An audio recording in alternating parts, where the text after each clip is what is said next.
Good evening, everyone. Welcome to Farm Tour 2021.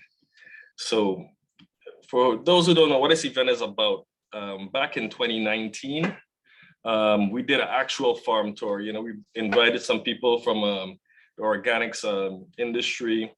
We invited people from the Farm Credit Agency, local officials, other people in the farm space. We hopped in vans, rode around in St. Thomas, rode around in St. Croix, saw some farms. And so this year, Congresswoman Plaskett asked us to recreate that event. But of course, you know, with the challenges we've been facing with COVID, we've had to come up with creative ways to do things. And so what we've been doing for the past few months is basically going out to visit farmers, talk to them, find out what their needs are, and also coming out to some of you who will be presenting, some of these panelists that will be presenting tonight, because they have resources that these farmers can use. And so the idea is tonight to culminate our farm tour and have this round table where each of us can present ideas from the farmer's point of view, as well as from the government's point of view, whether federal or local, and of course the nonprofits and NGOs as well. But before I continue, we put together a little short video, and so I'll have Paige start our video. So enjoy.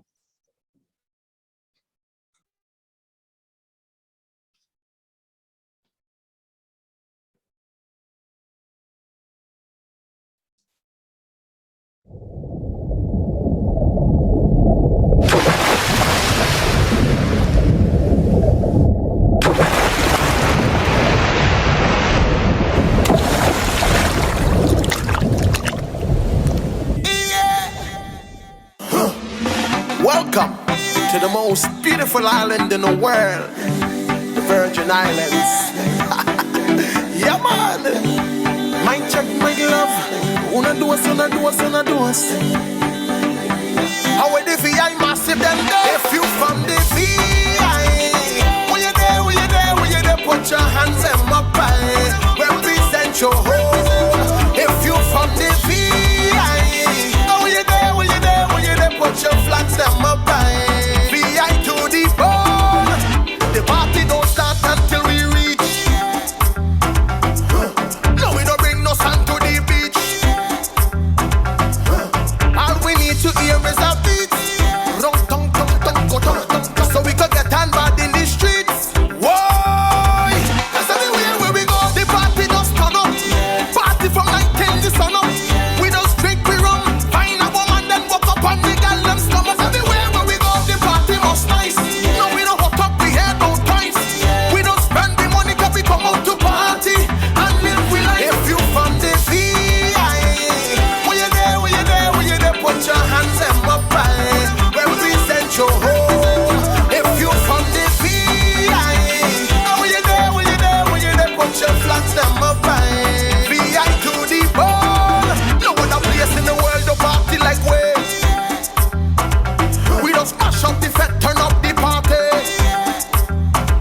Are we who bring the vibes, are we who bring energy? VI massive, put your hand in the air, let me see you, will you there? Everywhere where we go, the party just turn up. Party from night till the sun up. We just drink, we rum. Find a woman, then walk up on the gal them stomach. Everywhere where we go, the party must nice. We don't hot up the head out price.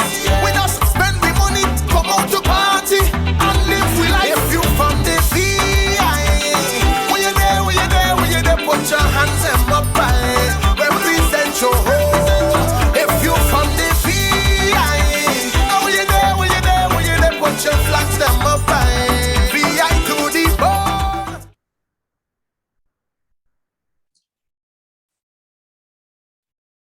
All right, thank you very much, Paige. Yeah, so that video, so we went out and we recorded several interviews with the farmers. So those are some of the clips we got while we were out there, and of course we also went to a few of the farmers markets. So that's where you see some of the nice fruit we have out there. And but earlier, I was looking up some interesting things in the farm space, which is in our most recent farm census, USVI farms have increased. We had 219 farms in 2007. We currently have 565.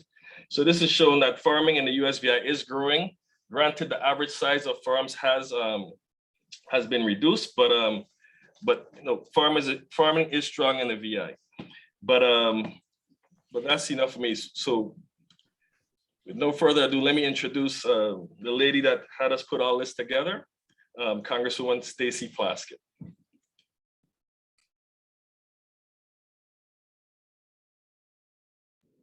Thank you very much, Cletus. Before I do any speaking, Cletus, I was hoping that you could, we've enabled the video. If you would like to turn your video on, you can turn the video on. We're trying to keep the audio until after the presenters have spoken. But Cletus, if you could share with everyone the many partners and members of government that we have here in the Zoom in our group before I begin. Okay, okay, great. Yeah, so tonight we'll have presentations by several groups and individuals. We're gonna start off with We Grow Food Inc. with Mr. Eldridge Thomas from the U.S. Department of Agriculture, Rural Development Office. Ms. Kimi Bryce will be presenting tonight. Also from the U.S. Department of Agriculture, this is from the Natural Resources Conservation Service. We'll have Louis Cruz Arroyo, the director, will be presenting. From the USDA Farm Service Agency, we'll have Ms. Madison Charles presenting. From the VI Department of Agriculture, we'll have Ms. Diana Collingwood. From the Small Business Administration, we'll have Mr. Wayne Huddleston. From the VI Small Business Development Center, we'll have Ms. Mary Jo Williams. From the VI Economic Development Authority, we'll have Ms. Nadine Marchena presenting and Ms. Monique Samuel. From the VI Waste Management Authority, we'll have Ms. Carlin Lawrence. From the Community Foundation of the Virgin Islands, we'll have D. Beecher Brown, the president, and Ms. Davika Bratwitt. From Saja Farms, we'll have Mr. Dale Brown presenting tonight. From the Research and Technology Park, we'll have Sydney Paul presenting. From the University of Virgin Islands School of Agriculture, we'll have Mr. Stafford Crossman and Dr. Thomas Zimmerman. From the University of Virgin Islands Green Technology Center, we'll have Ms. Christina Shanes. From NERIX and PharmMed, we'll have Mr. Leon Hughes. And then we'll also have Dr. James Linder. He'll be presenting from the University of Auburn. He's also a part of a land grant institute resource team, so he'll talk some more about that during his presentation. We'll have Ms. Summer Sibley Brown representing the VI Good Food Coalition Incorporated. We'll have Ms. Courtney Long from Iowa State University Extension and Outreach. We'll have Ms. Claire Starkey from FinTrack. We'll have Mr. Hector Pante from Puerto Rico Farm Credit Agency. We will have Joanna Miranda from the Organic Trade Association. And then after we get through that, we'll have a short question and answer session. So that's the basic lineup for tonight. And so it's your floor, Congresswoman. Thank you. I also saw, I'm grateful, I believe that Commissioner, former Senator Positive Nelson is also with us. Thank you so much for being a part of the discussion and continually keeping your door open to our office. Just so that you all know, this is now my 4th term in Congress, and from the very beginning, I have been on the Agriculture Committee. In these last 2 sessions of Congress, this one and the previous one, I've been the chair of the Committee on Biotechnology, Horticulture, and Research. The way I explain that to everyone is if it's a commodity or an animal, I'm not responsible for it in my subcommittee. So corn, sorghum, wheat, I do not have responsibility in my subcommittee, but if it's anything else that you eat or that is grown, I'm in charge of that. And so I think that it was really important to have someone from the Virgin Islands on the Agriculture Committee. We know how important agriculture is. Our inability to really reach our full potential in farming and in agriculture has been an issue that has been dear to me. Even before coming to Congress, working with Nadine Marchena-Ken and others at the Economic Development Authority. So we wanted to get information to you and for you to hear from resources, and thought that this may be a great avenue to do it. We are, right now, I am in St. Thomas at SBDC Center. So if anyone, you know, any farmers who do not have access to the internet and want to come down, Luann Hodge and my staff, she's got some refreshments. Her mom made a cake. Now we've got some eats here as well for you if you want to come down. And then we also have our team that is in St. Croix at UVI there to support any of the farmers who need to watch this video from a place and do not have proper access to broadband or internet to do it on their own. Over the last few months, we've been visiting farms and talking with farmers, meeting with you all to discuss and understand your current challenges as well as your difficulties, as well as learn about your technique and strategies that are working well. We've also been meeting with government agencies, nonprofits here in the territory, as well as throughout the United States, and other stakeholders in the agriculture space to see how their resources and assistance align with the needs of farmers and food producers. Some of the common issues our team heard when we went out and met with you all are access to water, power, internet, accessible roads, and other infrastructure access issues. Access to capital is a common thread. Many programs that may be available are reimbursable, meaning that farmers would have to put up front to receive the funding on the back end. Others need capital to make improvements or to upgrade equipment, machinery, and vehicles. The lack of a land lease may also add additional challenges in some cases because funds would not be approved if an entity does not have a lease. For full-time farmers, we've heard about issues like access to affordable health care, need for subsidies for shipping crops inter-island, and one farmer suggested the need to consider additional subsidies that may cover certain vehicle repairs due to our rough terrain. On the bright side, there is a bright side. We do see some farmers using conservation measures such as no-dig or no-till farming, which is good for soil development and improvement. Some are employing hydroponics and aquaponics, which helps conserve water. Some are engaged in strategic partnerships like farmers markets, equipment sharing, collaboration with other farmers and farm support groups. And we have also seen some increased inclusion and participation of farmers on boards and farm support organizations, which is helpful because now they are part of the decision making. These are all key for these entities who need to make informed decisions. Tonight, we bring all of this together when we hear from our farmers, nonprofits, private entities, government agencies.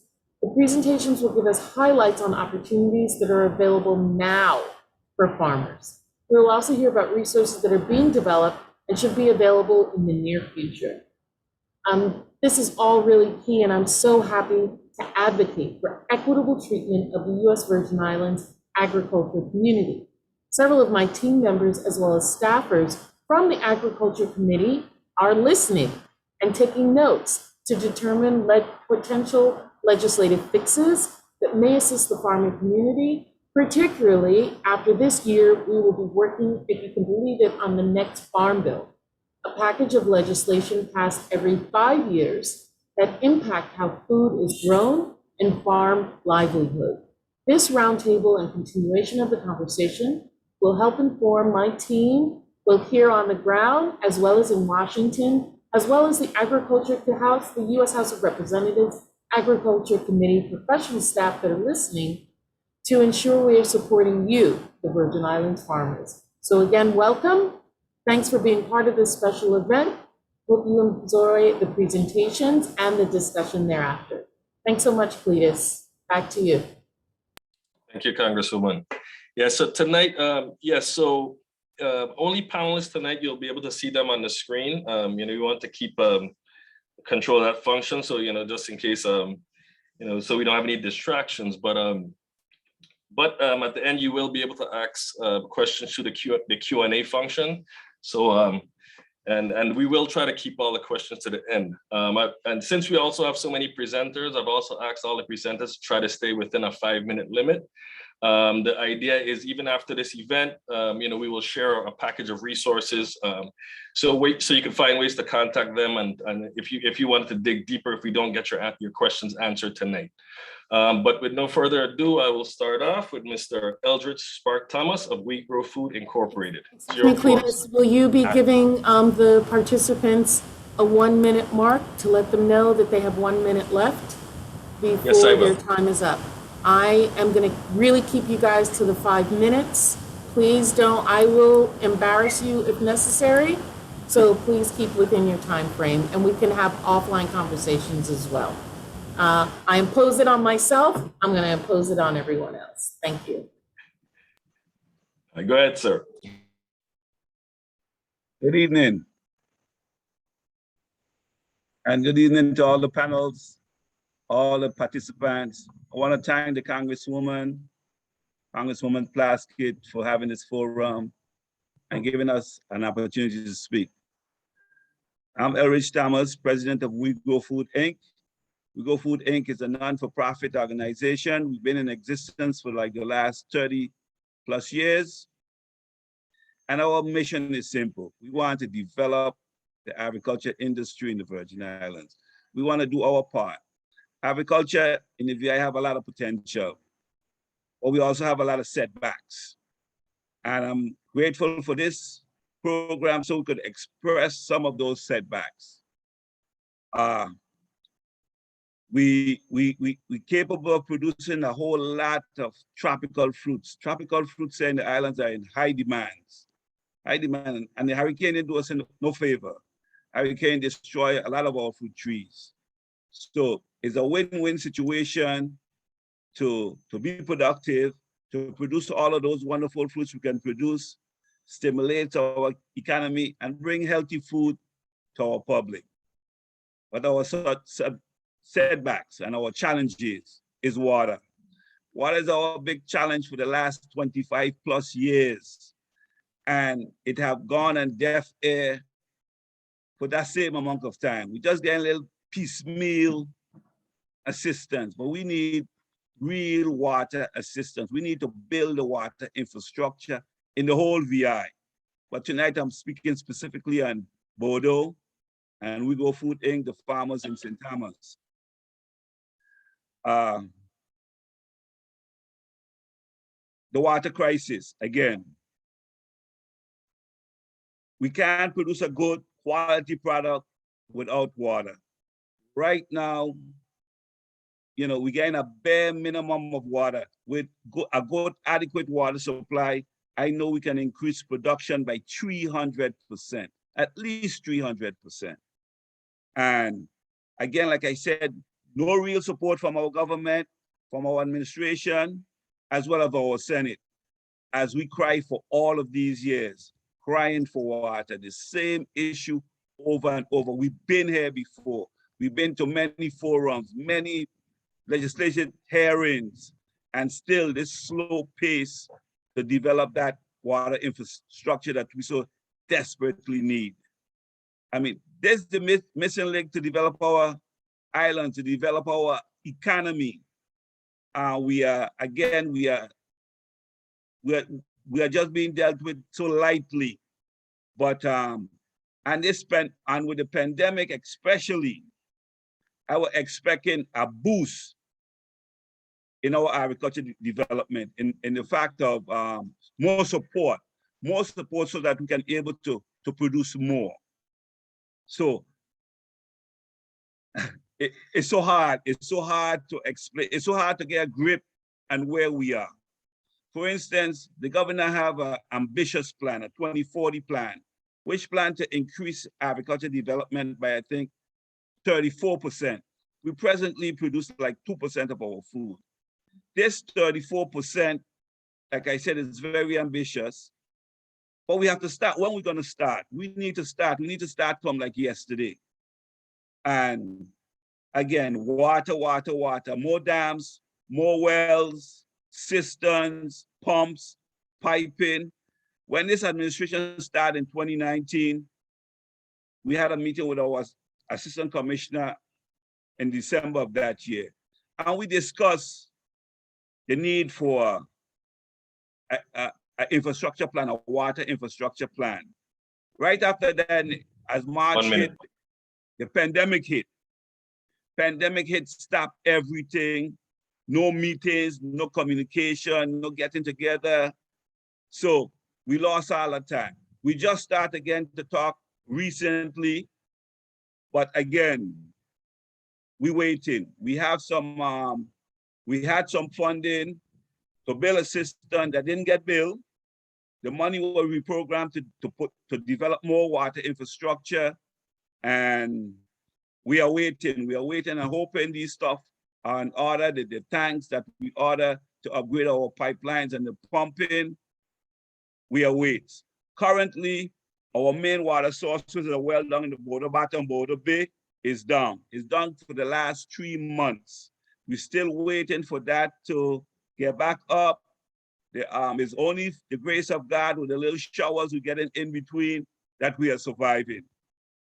But any major droughts, any little bit of droughts, we're gonna be again in that crisis. We go up and down. When we raining, we do well. When it's dry, we suffer. We need that fix. So I'm asking the Congresswoman and this committee to help us with this water infrastructure. Needed funds to develop our water infrastructure. I'll stop for now. I know my time is up. Thank you. Thank you.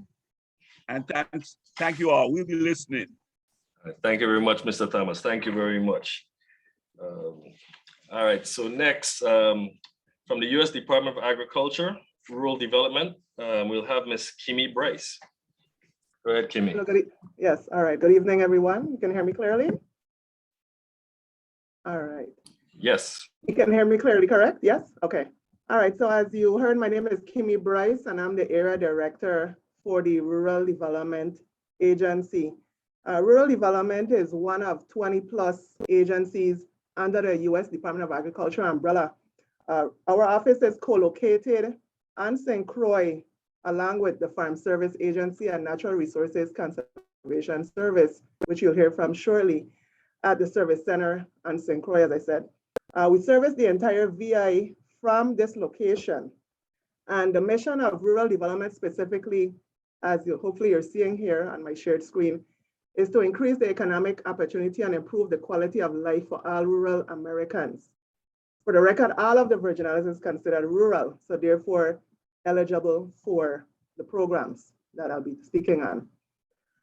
Now, rural development has a number of loans, grants, loan guarantees, and technical assistance to help create jobs, support, promote economic development, and help the ag producers, which are small businesses and cooperatives, to get started and improve the effectiveness of the operations. Funding is available not only for the ag producers, but also for entities who can support and provide this technical assistance and training to the producers. This includes nonprofits, for-profit state entities, public bodies such as the Department of Agriculture, and institutions of higher learning, such as the University of the Virgin Islands. Okay, I have 9 programs that I selected, which I'm going to speak on further. I'm not going to touch too much on individually listing them here, but due to the time restraints, I'll get right into it. We have the Value-Added Producer Grant. This grant helps ag producers enter into value-added activities related to the processing and/or marketing of bio-based value-added products, generating new products, creating and expanding marketing opportunities, and increasing producer income are the goals of this program. The grants can be used for planning activities or for working capital expenses related to producing and marketing of value-added ag product. We also have our Rural Energy for America program, also known as REAP. Under this program, we have 2 types of assistance. We have the Energy Audit and Renewable Energy Development Assistance Grant, also called REDA, and the Renewable Energy Systems and Energy Efficiency Improvement Guaranteed Loan and Grants. Under the RETA, we can provide the grantees such as state or local government agencies or higher education institutions funds to assist the agricultural producers by providing them energy audits, renewable energy tech assistance, or renewable energy site assessments. Under the Renewable Energy Systems Energy Efficiency Improvement Loan and Grant, we can provide funding to the ag producers and small businesses for renewable energy systems or to make the energy efficiency improvements. Ag producers may also apply for new energy efficient equipment and new system loans for ag production and processing. We have our socially disadvantaged group grant. Funds awarded will be to cooperatives and cooperative development centers to provide tech assistance to socially disadvantaged groups in rural areas. Examples of assistance can be in the form of feasibility studies, business plans, strategic planning, leadership training. We have our BNI, or Business and Industry Loan Guarantee, which this one is really for the lenders. So we offer loan guarantees of up to 80% to lenders on loans that they then make to the ag producers and small businesses for business there's many purposes: business conversion, enlargement, repair, modernization or development, purchase and develop land, building and associated infrastructure for commercial and industrial properties, and so forth. Okay, I don't want to touch too much on. Okay, the Rural Cooperative Development Grant provide funds to nonprofits, for-profits, public bodies, cooperatives, higher learning institutions to be used for operating a rural cooperative development center. Already, wow. Examples would be to conduct feasibility studies, business plans, etc. We also have an Ag Innovation Center program that can provide grants to agriculture innovation centers to provide along the same line tech assistance to the ag producers. We have an RBDG, which is Rural Business Development Grant, that can provide grant funds to state agencies, nonprofits, institutions of higher learning, rural co-ops designed to support targeted technical assistance, training, and other activities leading to the development or expansion of small and emerging private businesses. We have our distance learning and telemedicine, which can help the communities to acquire the technology and training needed to connect educational professionals with the students and teachers, all right? Rural Community Development Initiative will help to support projects, including community and economic projects, which would then have the funds repurposed for training the sub-grantees to conduct further education and provide tech assistance to the sub-grantees. Again, this is very much a quick information in a nutshell. I'm more than willing to provide the additional information so that it can be put into place for future issuance to the participants. Telephone call away and email away. You have our information here. I will share this PowerPoint with the delegates office so that this can be shared with anyone that is interested. Please do reach out to us. We're more than willing and able to meet with you one-on-one as needed. Thank you. Thank you very much, Kimmy. You and Rena always keep us informed of all the good things happening over there. So thank you very much for that. And yes, and so once we get the deck, we'll put it together with the rest of the information and share it with this group. So thank you very much. Thank you for having me. Next time I need a whole hour. Okay. Yes, yes. All right, so next, from the U.S. Department of Agriculture, NRCS, or the Natural Resources Conservation Service, we have Luis Cruz Arroyo, the Director of USDA NRCS Caribbean Area, Puerto Rico, and the USVI. Go ahead, sir. All right, good evening, everybody. Thank you for the invitation to Congresswoman Plaskett and to Gladys Clemency. I really appreciate our partnership and the information that we share in collaboration for the farmers of USVI.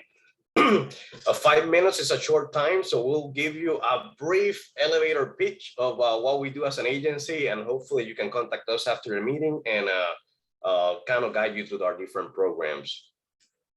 So NRCS is an agency within USDA, the U.S. Department of Agriculture, and we're responsible for providing financial and technical assistance to farmers and ranchers to voluntary food conservation on the ground to help on the environmental benefits for the farmers. We do that by addressing issues on your farm. That can be soil erosion, water pollution, air pollution, plant diseases, animal health, and energy resources. So once we identify those particular things that we're trying to address, we will show you a battery of practices that you can do to address those, okay? In general sense, we have 5 steps for assistance, and I'm going to concentrate now on step 1, which is our core of the agency. We're a planning agency first. We're one of the few technical agencies that USDA has. So we go directly to your farm and visit on your priorities and address everything that you have on land. We do a layout of your property, walk it with you, and based on your needs and your objectives, then we come up and do a conservation plan and map for your farm. Okay, that plan will have a list of recommended practices that can be, for example, for crops, contour farming, conservation cover, micro irrigation, mulching, pest management. For livestock, it can be fencing, prescribed grazing, watering facilities. And for forestry, I saw a question about forestry. We do have several practices for managing forests, like thinning and other wildlife practices for planting pollinator habitat, for example. So we do have around 120 practices. We're not going to talk about all of them, but we cover all land uses, including urban, and we're trying to promote all levels of agriculture and conservation. Okay. Once we have your conservation plan, you can sign an application for any of our programs. We have a battery of programs, and they all have their complexities. So usually our field office, Rudy, Faye, Paola, and Julie in St. Croix will help you navigate intrinsics of each program and help you decide which one's better for you. Okay, you know what? You do an application, you fill the eligibility, which includes that the land is, you have a control of the land. We do a ranking because we may not have funding for all farmers, and then we do a contract for implementing, okay? The 2 main programs that we offer in the Caribbean are the Environmental Quality Incentive Program.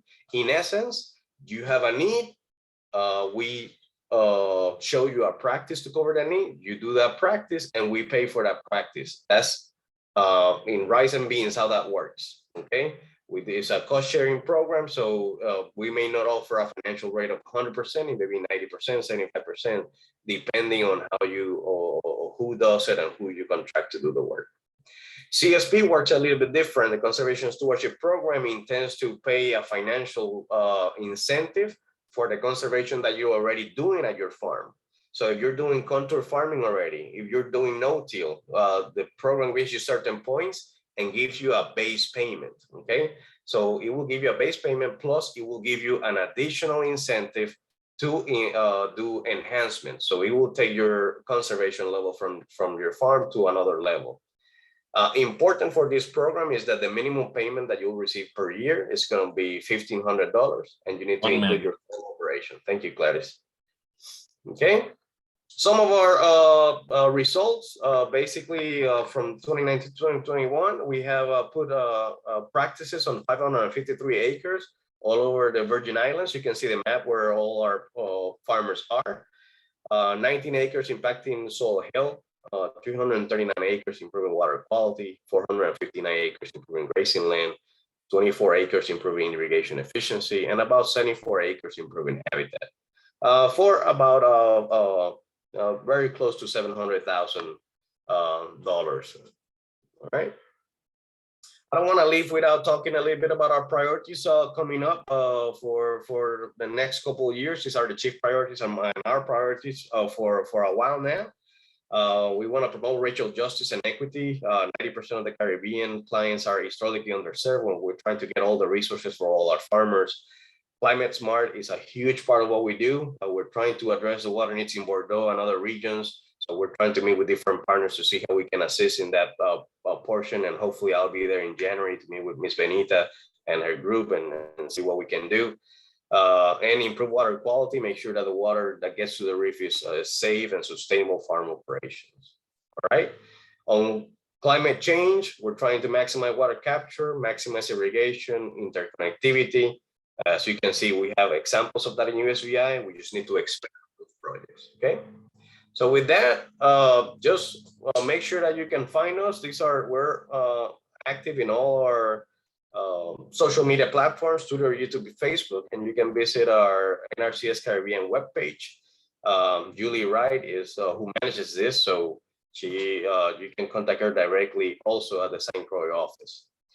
Important to contact our office, the number is 340-692-9662, or you can contact me directly at 787-405-7368. All right, thank you very much. Thank you, Luis. Thank you very much. Your team do great work over there at NRCS, so thank you.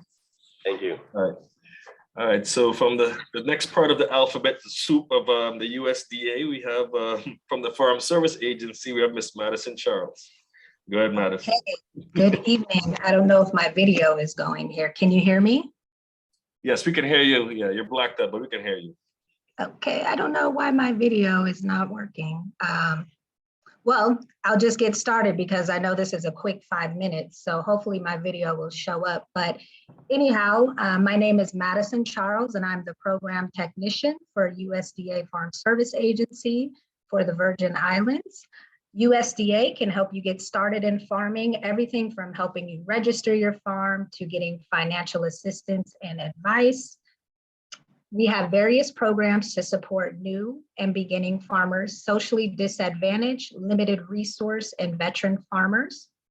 Specifically for the Virgin Islands, we offer disaster protection and recovery programs such as the Non-Insured Crop Disaster Program, which is called NAP. We also have a program called the Emergency Livestock Honeybee and Farm Raised Fish Program, which is called ELAP for eligible losses that occur with a named tropical storm or a hurricane. Additionally, we offer the Livestock Forage Disaster Program, which is called LFP, which provides payments to eligible livestock owners and contract growers who have covered livestock and who are also producers of grazed forage crop acreage during a qualifying drought. As many of you know, we have seen an increase in drought conditions. I would like to do a lot more outreach on St. Thomas and St. John for folks that have livestock. Furthermore, the Reimbursement Cost Payment Program, RTCP, is for geographically disadvantaged farmers and ranchers to reimburse producers for a portion of the cost to transport agriculture commodities or inputs used to produce an agriculture commodity. So essentially, what you producers can do is all of the receipts that you purchase for your farm, whether that be like water delivery, farm items, auto parts, we just don't pay for service, livestock, purchase of farm vehicles, there is a certain cost reimbursement that we will do for you. So it is a good program to participate in. And also FSA offers specialized loans to assist with farmers and ranchers in their farming operations. So those loans come out of Florida and they will guide you on everything that you need to know in order to apply. Another important addition we have is the county committees, which is composed of 3 elected members serving St. Thomas, St. Croix, and St. John for a 3-year term. We just held elections for St. Thomas and have a newly elected member. So pretty soon I will be sending that message out to everyone. So they will begin service in January of 2022. Committee members are local agriculture producers responsible for the fair and equitable administration of Farm Service Agency farm programs in their counties and are accountable to the Secretary of Agriculture. So members become part of the local decision-making that may help national decision-making by being elected. So producers elect producers to the county committees. To be eligible to vote for members, you must live in the county holding the elections and participate in a program administered by FSA. This June, St. Croix will be up for elections to the county committee, and eligible voters in St. Croix can nominate candidates or nominate themselves. So that will be coming around in June, and USDA is committed to increasing the participation of all farmers and ranchers on the FSA county committees. Committee members apply their judgment, experience, and knowledge in making local decisions. More FSA program information can be located at, and I will have the details for you. I'm sure they've got it ready for you at fsa.usda.gov, or you can contact me at the local service center here on St. Croix. So the Farm Service Agency can help you get started and keep you running. You can also go to farmers.gov, which provides an online portal of resources on programs and services offered. So USDA Farm Service Agency looks forward to assisting farmers and ranchers with building successful farming operations and providing support for the US Virgin Islands. So we want to reach all farmers, especially on St. Thomas, St. John, and St. Croix to, fit your operation, no matter how small or big it is. We want to be able to support you. So thank you. And I apologize for my video. So hopefully it will come on, but thank you again for the Office of the Congresswoman for having us participate on this platform. Thank you. Thank you for being here, Madison. Thank you very much. So Madison, she has some big shoes to fill. For years, we had Michelle Thurland Martinez over there in that seat, but Madison has been doing a great job since Ms. Thurland has retired. Also, just want to remind everyone that you can use the chat function. I see the Congresswoman even put a question in there for some of the farmers, and so some of them been answering those questions. And so you can feel free to ask questions to some of the presenters as well. So that way you can get your questions answered even while another presentation is going on. So please note that you can use that.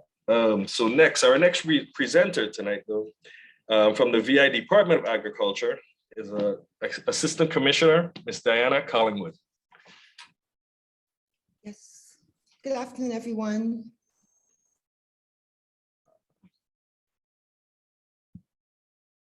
It's a pleasure to be here.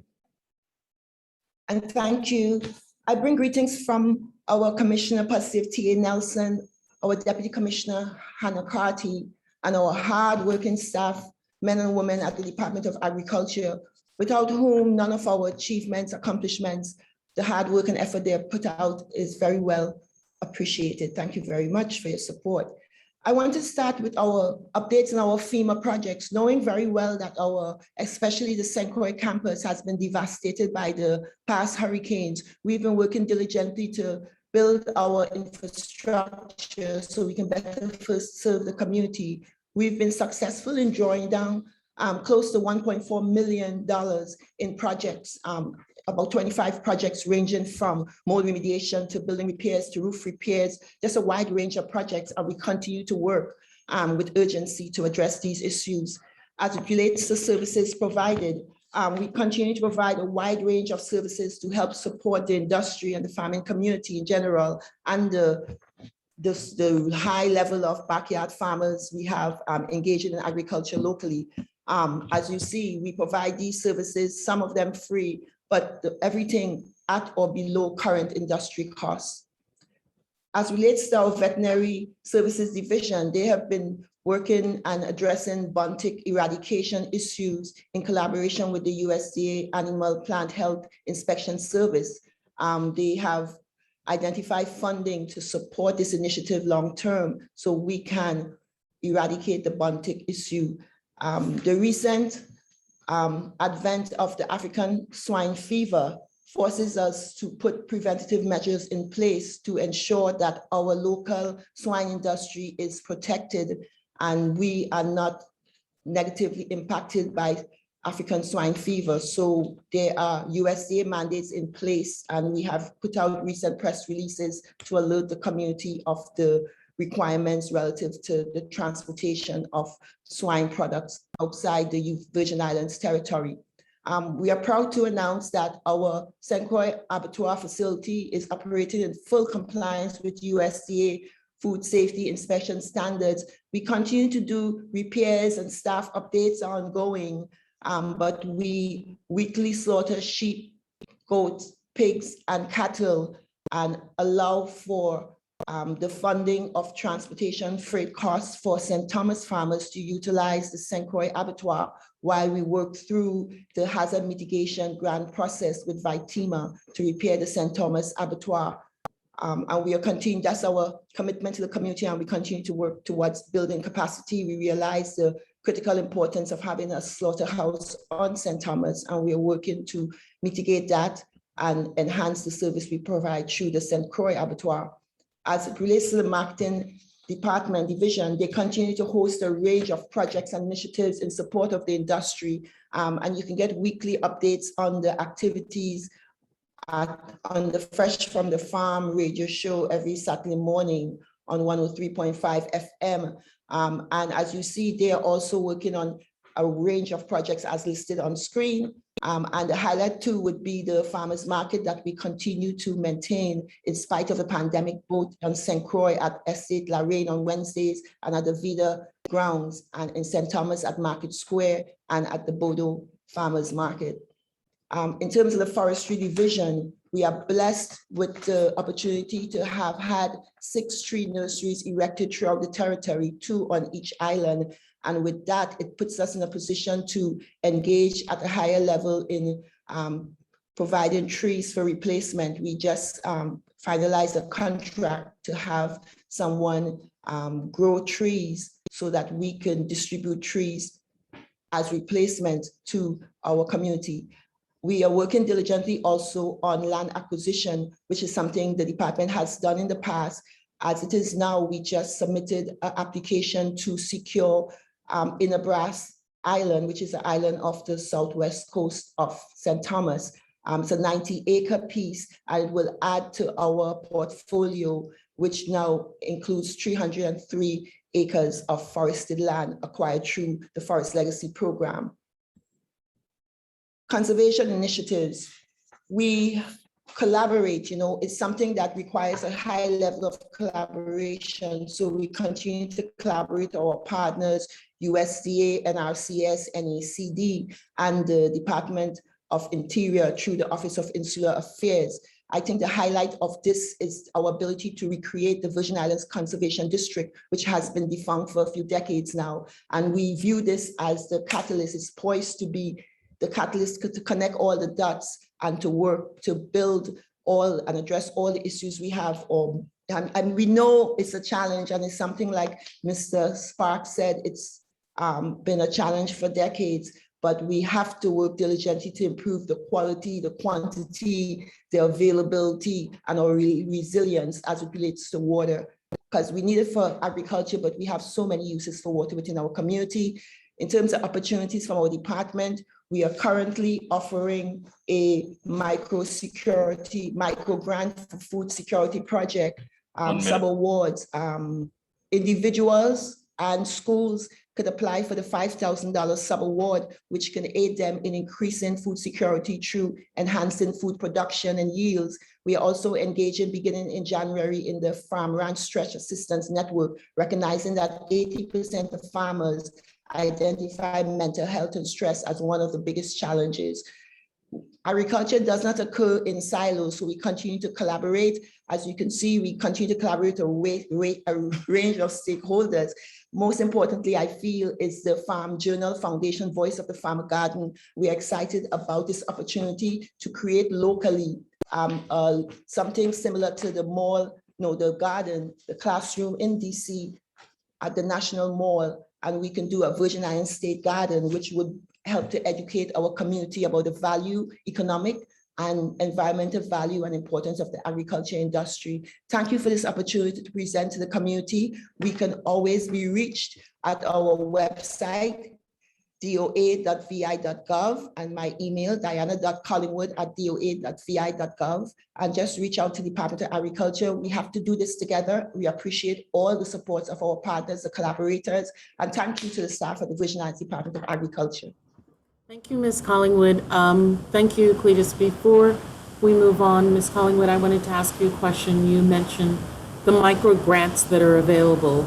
Does your office assist organizations or schools or any of the farmers, individuals who qualify to actually apply for those micro grants coming from the department? of Interior.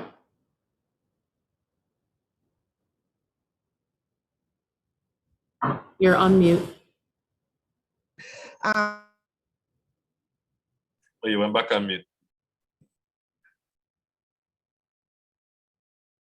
Unmute. Now I'm unmuted. Okay, we've had a lot, I'm feeling a lot of questions and providing input. We don't have the quantity of staff to provide that level of support, but we do provide, I provide as much support, answer questions. I'm actually meeting with a group at Sager Farms, a group of farmers they put together, I think later on this week, to answer questions and provide support. But at this time, we haven't had like a workshop to do so, but that could be something we can consider doing via Zoom. Okay, thank you.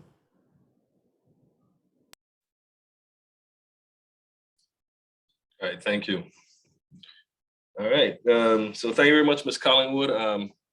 You know, always helpful. Ms. Collingwood, if for those who don't know, this is one of my go-to people at VI Department of Agriculture. So thank you very much for your help and your support over the last few years. All right, so next on the agenda, we'll have Mr. Wayne Huddleston. He's the Senior Area Manager of the Small Business Administration in the USVI. So go ahead, Wayne. All right, thank you, Cletus. If I can get the ability to share my screen, I'll share quickly a presentation. Hang on a sec.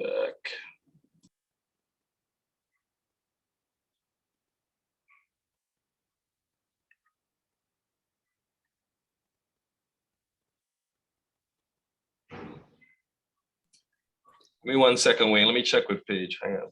I think if Ms. Collingwood would stop her screen share, I think that would do it. There we go. All right.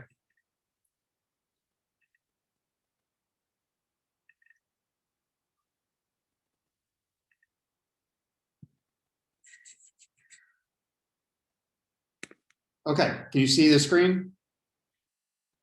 Yes, we can. Yes. Perfect. Thank you. Well, I just want to take a moment right here in the beginning just to express my appreciation, saying thank you to Congresswoman Plaskett, Cletus, Paige, everyone on Team Plaskett. Every year, y'all are always so supportive of our agency and helping get the word out, and programs like this where you're bringing all the agencies together to talk about the benefits and resources to Virgin Islanders are just fantastic. And I just want to share my appreciation for that and look forward to our continued partnership. Tonight, and in my remaining 4 minutes, I'm just going to give a very brief overview of the programs and mission priorities we have at SBA and how they can be leveraged by you as small business owners and farmers to help support your growth and expansion, recovery, wherever it is, wherever your stage of the business is, and going forward.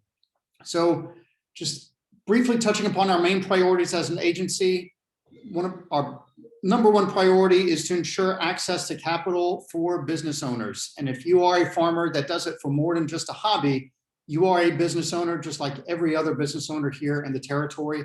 We want to make sure that you have equitable and fair access to that capital. Our primary way of doing this is providing guarantees to lenders. Every single major lender here in the Virgin Islands, including the VI Economic Development Bank, and thousands of lenders outside the territory have the ability to leverage SBA's guarantee to provide you loans under terms that are helpful and equitable and fair for you going forward. We provide that guarantee to lenders. We can't force them to provide the loan, but they can use our guarantee to provide the loan under good terms, and that is done every year here in the Virgin Islands.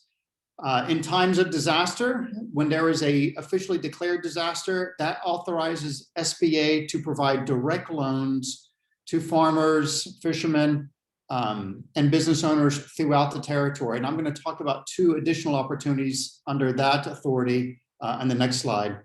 But other mission priorities before I get to that are federal contracting assistance and certifications.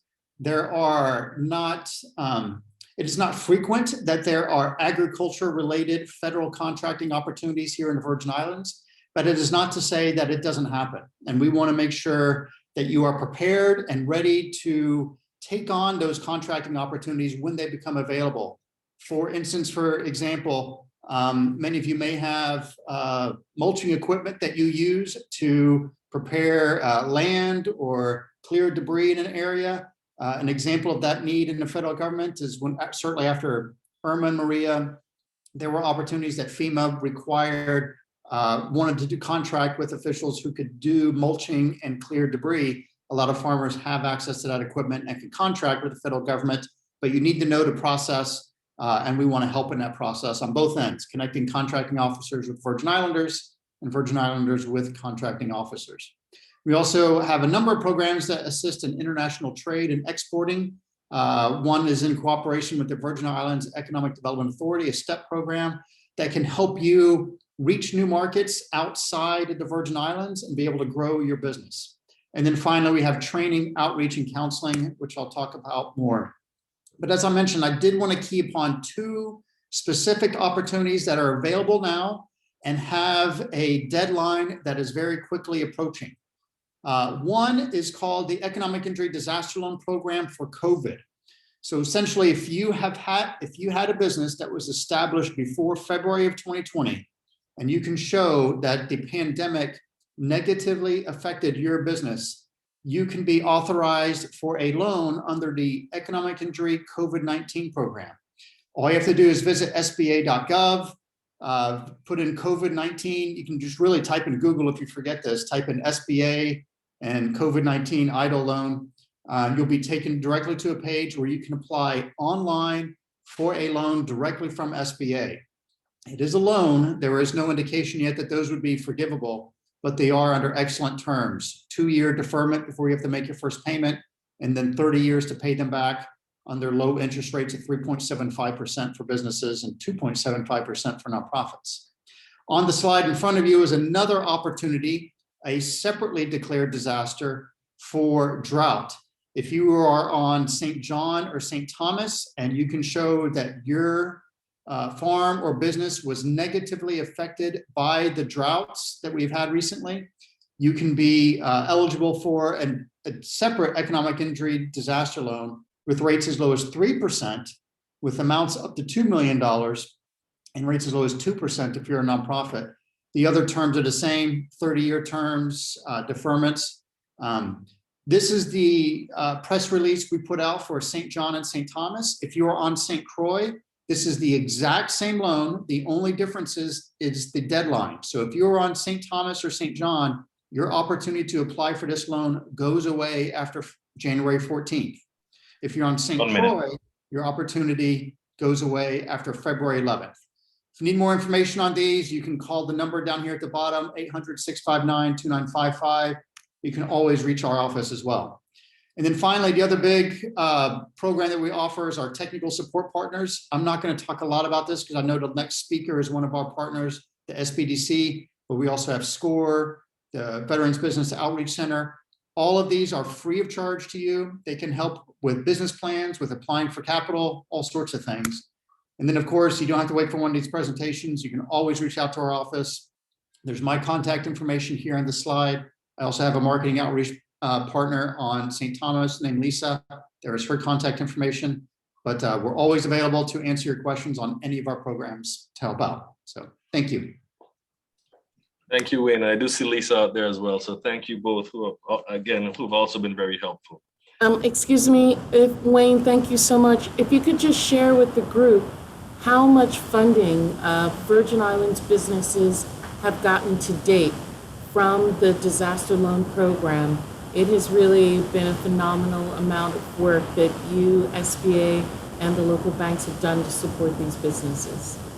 Sure, let me just give I don't have that slide, but I know we didn't have time to go into all that, but I do want to share, it has been a huge amount. If you're just talking about the COVID-19 programs from SBA, when you combine our PPP, our economic injury, the grants to restaurant programs, targeted grants and so forth, just for the pandemic, since the pandemic began, we have provided $332,825,559 to Virgin Islanders. And that is not the amount approved.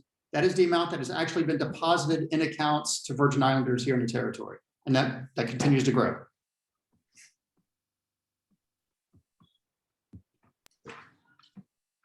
All right, thank you for that. Also ask a question that was here in the chat.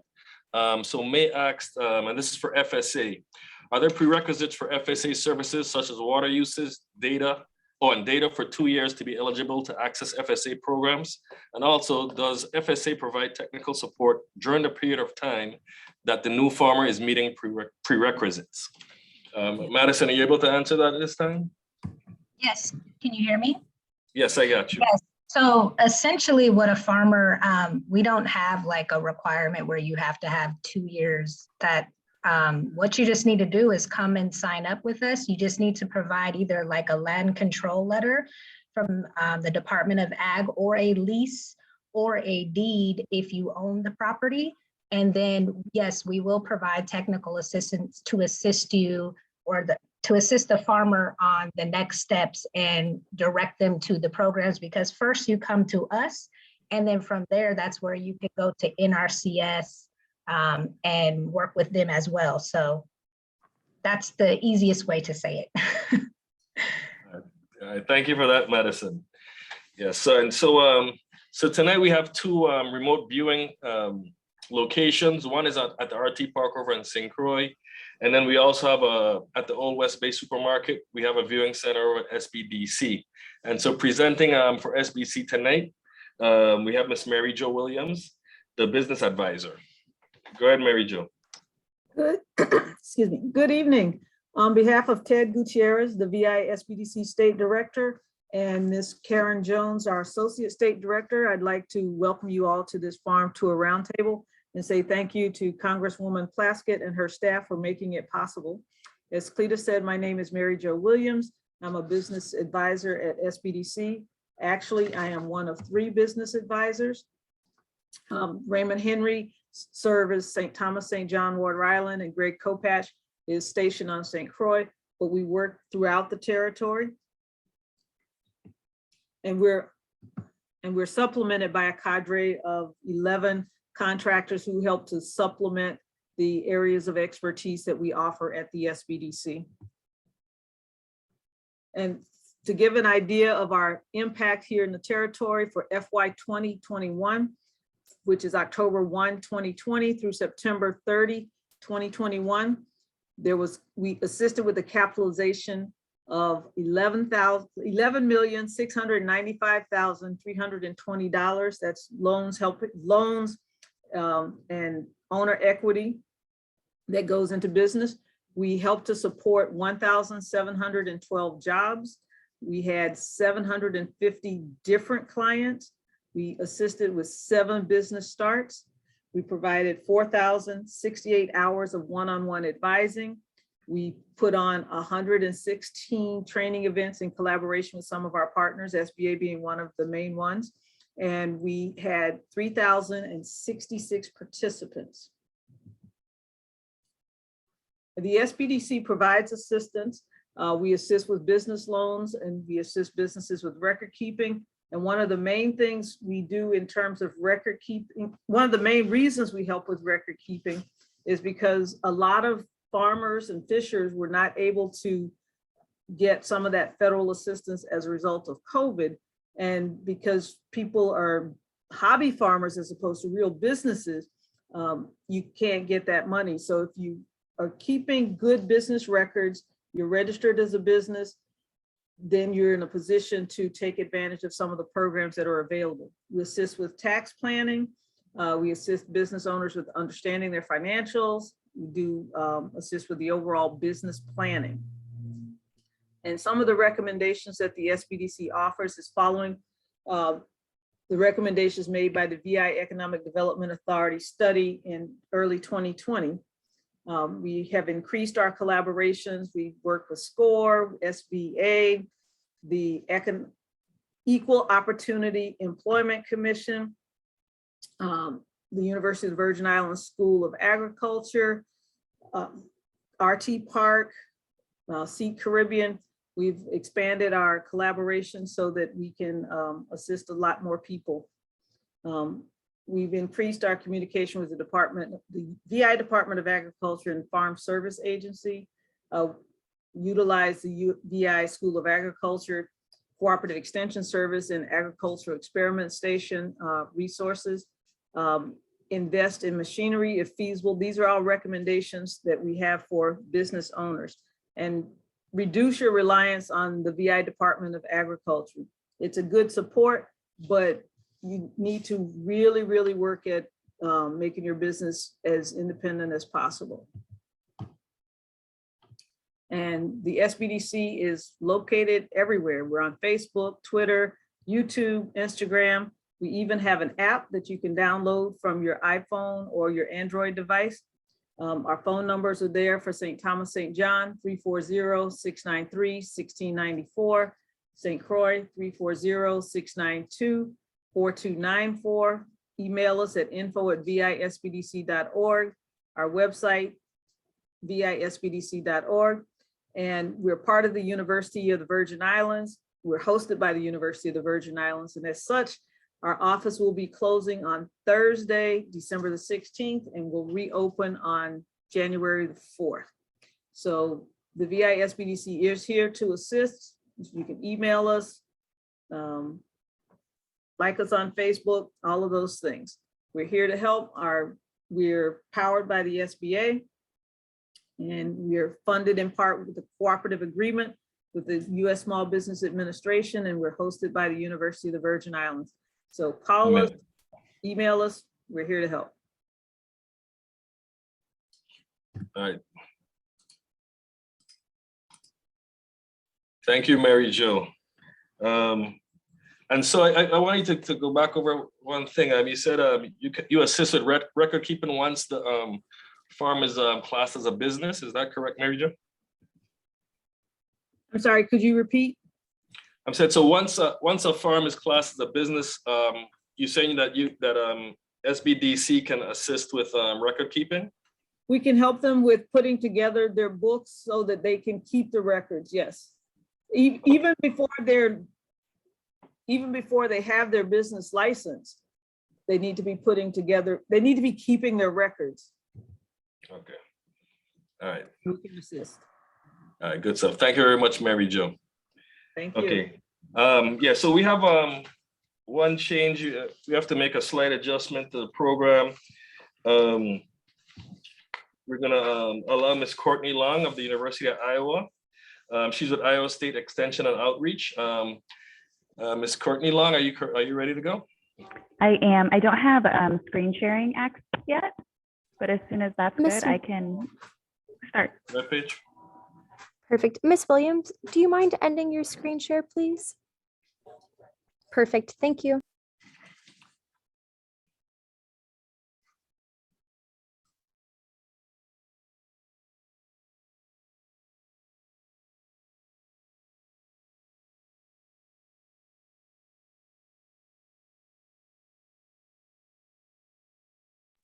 Thank you. Thanks for switching on the schedule. Very gracious. My name's Courtney Long. I work with Iowa State University Extension and Outreach, as Cletus mentioned. We've had the opportunity to work with the Virgin Islands and in particular, Summer Sibley Brown since the hurricanes in 2018. It started with really trying to understand the impact that those hurricanes had, especially on our farmers, but also food businesses and territory-wide. So that led us to partnerships with FEMA and several other organizations, Department of Agriculture, University of Virgin Islands, and many others that included conducting a community food systems assessment, looking into specific strategies that farmers found beneficial for responding to the hurricanes, as well as looking into the resilience of our food system in the VI. So our goals right now, and the goal for this presentation, is to share what we are doing moving forward, and Virgin Islands Good Food Coalition will share about that later in the evening as well. We're really fortunate to be partnering on a virtual farmers market project that is funded through USDA Agriculture Marketing Service. And again, that is funded to Virgin Islands Good Food. Our role as ISU Extension and Outreach is to really support in more of the technology and technical assistance in that area. So the goal here is not to duplicate farmers markets. There's so much great work already going on, but really to create an e-commerce site that will be available to farms, food businesses, farmers markets and various other entities that could sell online if they are interested. We are still in the process of working on an e-commerce contract, and so that part isn't quite figured out. But what I'm going to share about is the technology we're using to locate farms.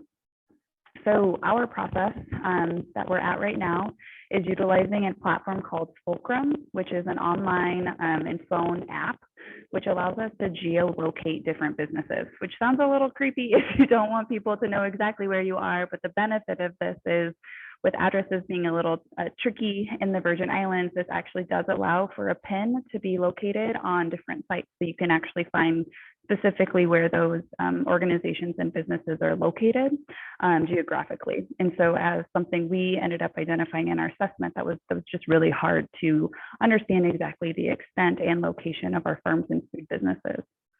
The other piece that we're excited about is we're partnering with Market Maker, which is another online national platform that the data from Fulcrum can actually be uploaded into Market Maker if these businesses are interested in having that accessible publicly.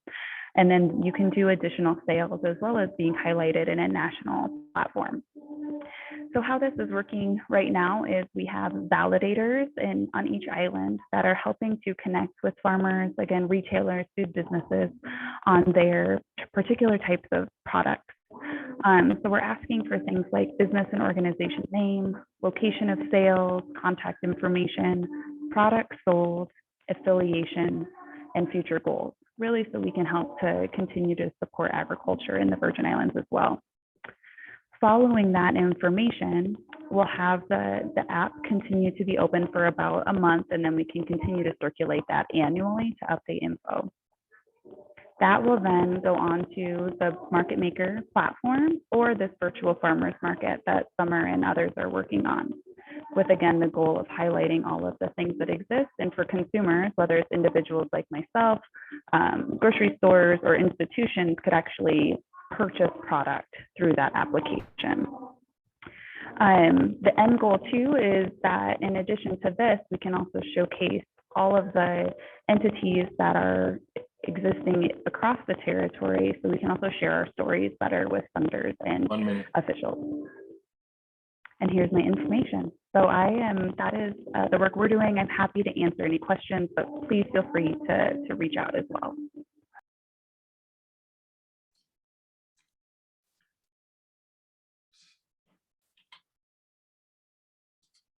All right, thank you, Courtney. Yes, and yes, if we do have any questions for you, I know you have to leave soon, and so if you do have any questions for you, we'll make sure to get them over to you, and of course, help the group get those answers. But thank you very much for presenting today. That was some great information. All right, so getting back to the regular schedule, we have up next from the VI Economic Development Authority, Ms. Nadine Matrena Ken, the Managing Director of the Enterprise Zone Commission, and Ms. Monique Samuel, Managing Director of Economic Development. Ladies, your floor. Pleasant good day, everyone. Season's greetings. I have one slide this evening because we only have 5 minutes. And so I want to make sure to try to cover as much of everything as possible. The Virgin Islands Economic Development Authority, and I apologize, Ms. Monique Samuel is not with me this evening. We thank the office of the Congresswoman Plaskett for inviting us to this farm tour. We attended the last one, and certainly there's lots to indicate with regard to what is available at the Virgin Islands Economic Development Authority. Here's a listing, just a small listing of the things that we do at the authority. I want to highlight a couple things, including the business support services.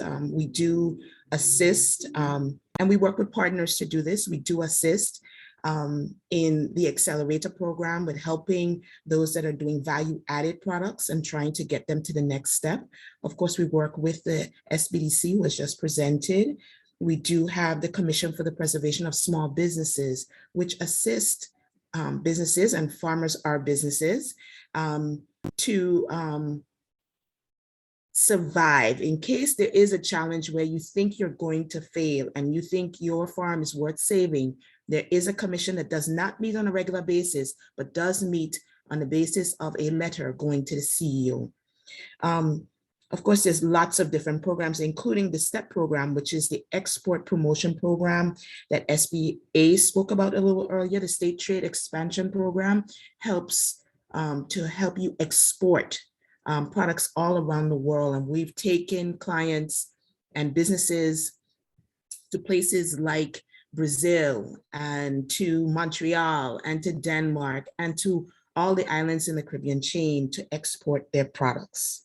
We have the Made in the USVI, and we continue to look for value-added products that may be available for sale at our Made in the USVI pop-ups and on our online site. So if there is a value-added product that you may have, we want to know about it because it might be something that could work in our Made in the USVI pop-up.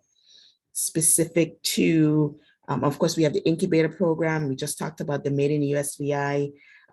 Financing and access to capital is perhaps the most important thing, I think, for farmers. We have several programs, and as you know, the Virgin Islands Economic Development Authority has within it the Economic Development Bank. So we offer farmers and fishermen loans. That loan fund allows for loans up to $50,000. But we also have the SSBCI, which offers loan guarantees to banks. We will back you as you step forward to a bank should you want to go there for a loan. We have the Intermediate Loan Fund, which offers up to $100,000. And we have a loan fund that we really encourage you to really look at. It's called the Development Loan Fund, and that can provide loans from $10,000 all the way up to $500,000. Now you have to have the capabilities of being able to repay, but you know, as your farms become larger, as you collaborate with other farmers, perhaps there is an idea of, you know, getting that piece of machinery, working towards water desal that you may own on your own. I may not be public infrastructure, but might be infrastructure that can be shared amongst a group of farmers. So we have small business loans and we have loan guarantee programs. In addition to that, many people think that the tax benefits are only for companies that arrive to this territory. In fact, there is an area of eligibility just for farmers to receive tax exemptions, especially if you do value-added type activities. For agriculture and mariculture, there are exemptions of 90% exemption on your income tax, 100% exemption on gross receipt taxes. There's exemption on excise taxes and customs duties, as well as property tax, which you should not have a difficulty because you're a farmer. 1 minute. Yes. We also do all kinds of other things, but we want you to know that as we step forward to do the 2040 vision, and we were just a facilitator of that, it brought to the forefront yet another time that we understand and we're clear that food production is our future. And without food resiliency and food production, we cannot survive.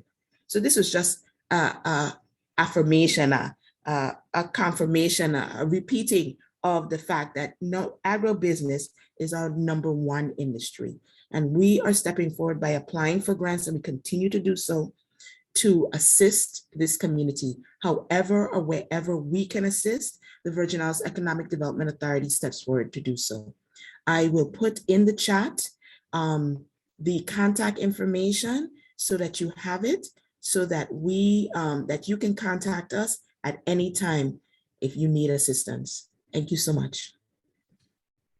Thank you, Nadine. And I also have to mention that Nadine's daughter, Ms. Tiana Thomas, was a member of our staff during the 2019 Farm Tour, and she was, as a member of the LEDGE team, she was one of the people that put a lot of work into doing that production back in 2019. So big ups to Nadine and Tiana. He still continues to advocate for agriculture for the territory, believe it or not. I don't know how she gets that done. Yes, and so let me ask, what kind of interest rate, on average do you guys have on those loans? So there are interest rates, 4%, and please understand that I work as a managing director of the Enterprise Zone Commission. So I do the export side, I do value added type activity. We're also working on the processing plant and so forth. But for loans, there's 4%. There is Wall Street Journal plus 1.5% for some loans. We really encourage you to go to EDB loan applications at usvieda.org to get more information, or call us info@usvieda.org, 773-6499, 714-1700. We would be happy to take any of your questions, and we could create a product just for you. All right, thank you very much, Nadine. Thank you. All right, so up next, we have the VI Waste Management Authority, Ms. Carolyn Lawrence, as the Scale House Manager. Hi, good night, everybody. Good night. Thank you so much for the opportunity. Thank you to Congresswoman Stacey Plaskett, her staff, and good night to all the panelists and presenters tonight. It is a pleasure to be with you to share a bit about the VI Waste Management Authority and our role in promoting farming in the Virgin Islands. We have been listening carefully to all of the presenters, and we hear a lot about the issues and the challenges that our farmers face. But the Waste Management Authority would like to highlight a resource to the farmers, which is mulch. Mulch is a very important resource to our farmers. It promotes the nourishment in the soil. I'm having a little trouble getting my slideshow going here.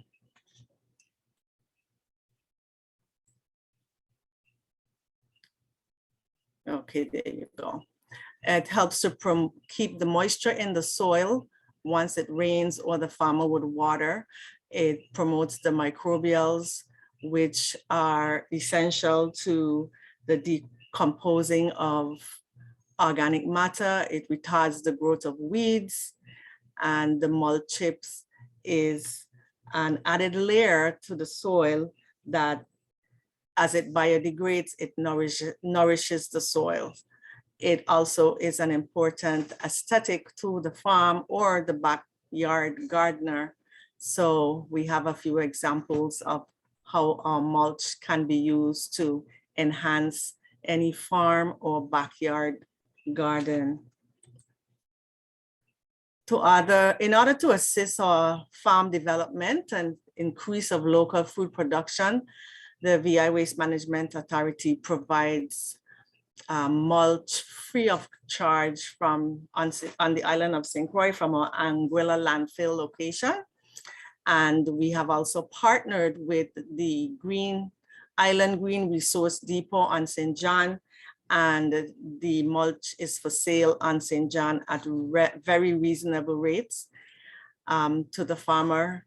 We are working on a grant currently so that this same resource can be available on the island of St. Thomas as well. As technology develops, the demand for finer and richer quality mulch increases. Currently, the cost to produce mulch is absorbed by the VI Waste Management Authority. So again, it's free of charge to the farmers. We have partnered with the Department of Agriculture on St. Croix. We have made mulch available on their property there in Upper Love. And many of the farmers on the island have been taking advantage of the mulch that is being made available. This is a slide showing the wood chipping machine that takes in the green waste and chips it out and makes it available. And it keeps all of this material out of our landfills. And we are so happy that our farmers have been able to benefit from this resource.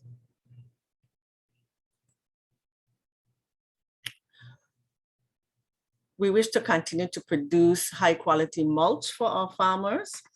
And we want to encourage our waste haulers and remind them, not to mix the waste, to make sure that they keep the green material green. So it keeps down the cost of producing the mulch to our farmers. This slide depicts additional waste material that we have to take the time to pull out of the green waste in order to keep the mulch, the quality of the mulch that the farmers would be benefiting from. So we just want to encourage our farmers, the general public, not to mix the green material with other types of waste from the waste stream. We at the Waste Management Authority remain committed to assisting VI farmers as they work to restore agriculture and food production through their various initiatives. And if someone is interested in receiving mulch, whether you're a backyard farmer or a business farmer, you can just simply call the Virgin Islands Waste Management Authority, assign a waiver form, and schedule a time to come and collect your mulch. We have a testimonial from one of our farmers, Kimani Boye of Bodo Farms, and he has utilized the mulch provided here on St. Croix, and he wishes, I quote, that he could take all of it. It's been that beneficial to him and his business here on St. Croix. So thank you again for the opportunity to present to you and to make this resource available to the farmers in the Virgin Islands. And soon we hope to have the same resource available on St. Thomas as well. Thank you very much, Congresswoman Plaskett, Mr. Clendenin. Thank you so much. And thank you, Carlin. So while you were speaking, we did have a question. But as the question came in, you showed the slide. The question was basically, is the mulch free of other debris? So I don't know if you want to address that anymore, or if there are any measures, like what do you think would help the general public understand the importance of keeping other waste out of the mulch?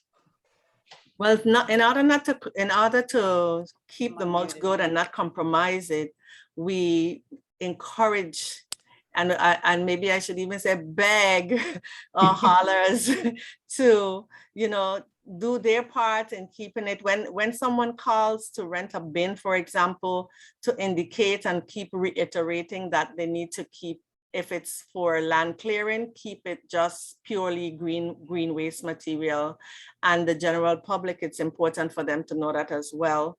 As we move into tipping fees, we've talked about maybe even charging more for mixed loads, or the hauler might take the courage of not pulling the bin if the load is mixed. So these it's tough decisions to make all around. But if, I guess folks understand the importance of, why we segregate waste and the importance of keeping the waste stream in a more organized manner, I think that we can really have a successful mulching program throughout the Virgin Islands, and also successful recycling and repurposing programs going. Okay, so Carlin, you're on the hot seat, so because I have some more questions coming in. So another question is the mulch tested before it's given away? No, it's not tested. We do our best to keep it green waste. It's trees, as you see from the slide, we pull the material out. It takes more time. It's more expensive to produce it because you have to take time to pull any other type of debris out of there. It's very frustrating to the workers as well. but it's not tested. That's why we have the waiver, but we have not had any reports of any adverse effects to the farmers. We've only received good reports so far. So based on historical information, I would say it's pretty safe for our farmers to use. Thank you very much, Carlin. Yeah, and thank you for all the work you do over at Waste Management. All right, You're have a good. welcome. All right. Thank you. All right, and okay, yeah, if you take off your screen share, because I think the next person is also going to screen share soon. And so our next presenter tonight is from the Community Foundation of the Virgin Islands. We have Ms. Dee Brown, and will Davika be joining you tonight, Ms. Brown? No, I will be presenting on behalf of both of us. All right, well, go ahead, it's your floor. Great, thank you.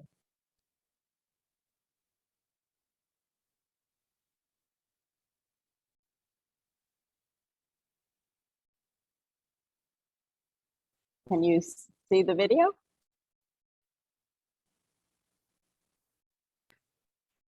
I'm wondering if I'm We can sharing see you, screen. but not the presentation yet. It's not. Do I need to hit, I maybe need If you to- click on the bottom of your screen, the green share screen button, that should enable it. Ah, okay. I was, not able to do that earlier. Perfect, we can see it now. Yay! Technology, so wonderful.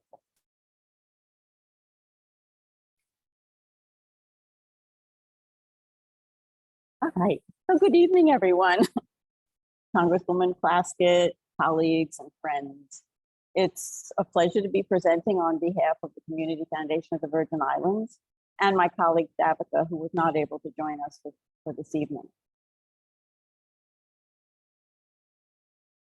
For more than 30 years, CFEI has been matching donors with causes to create lasting impact for our territory.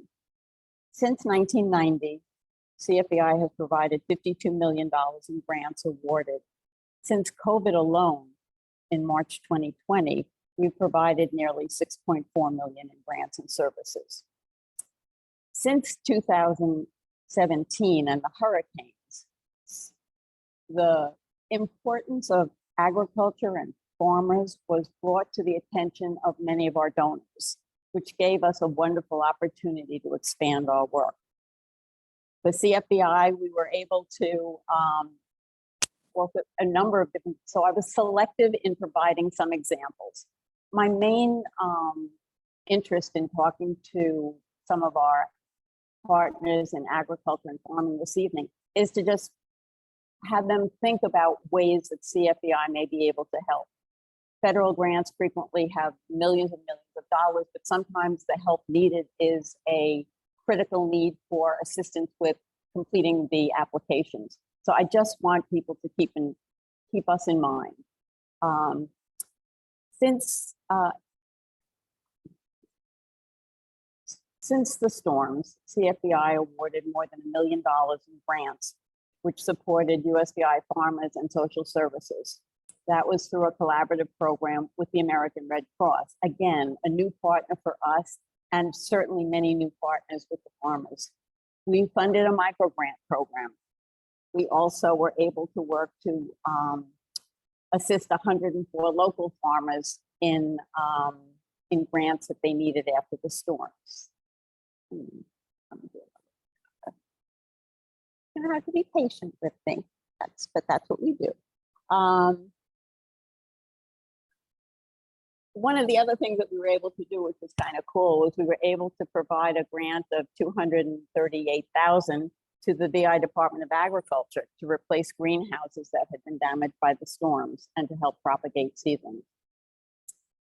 Some of the partners that we have just such great respect for are partners like you met earlier, Mr. Thomas, We Grow Food.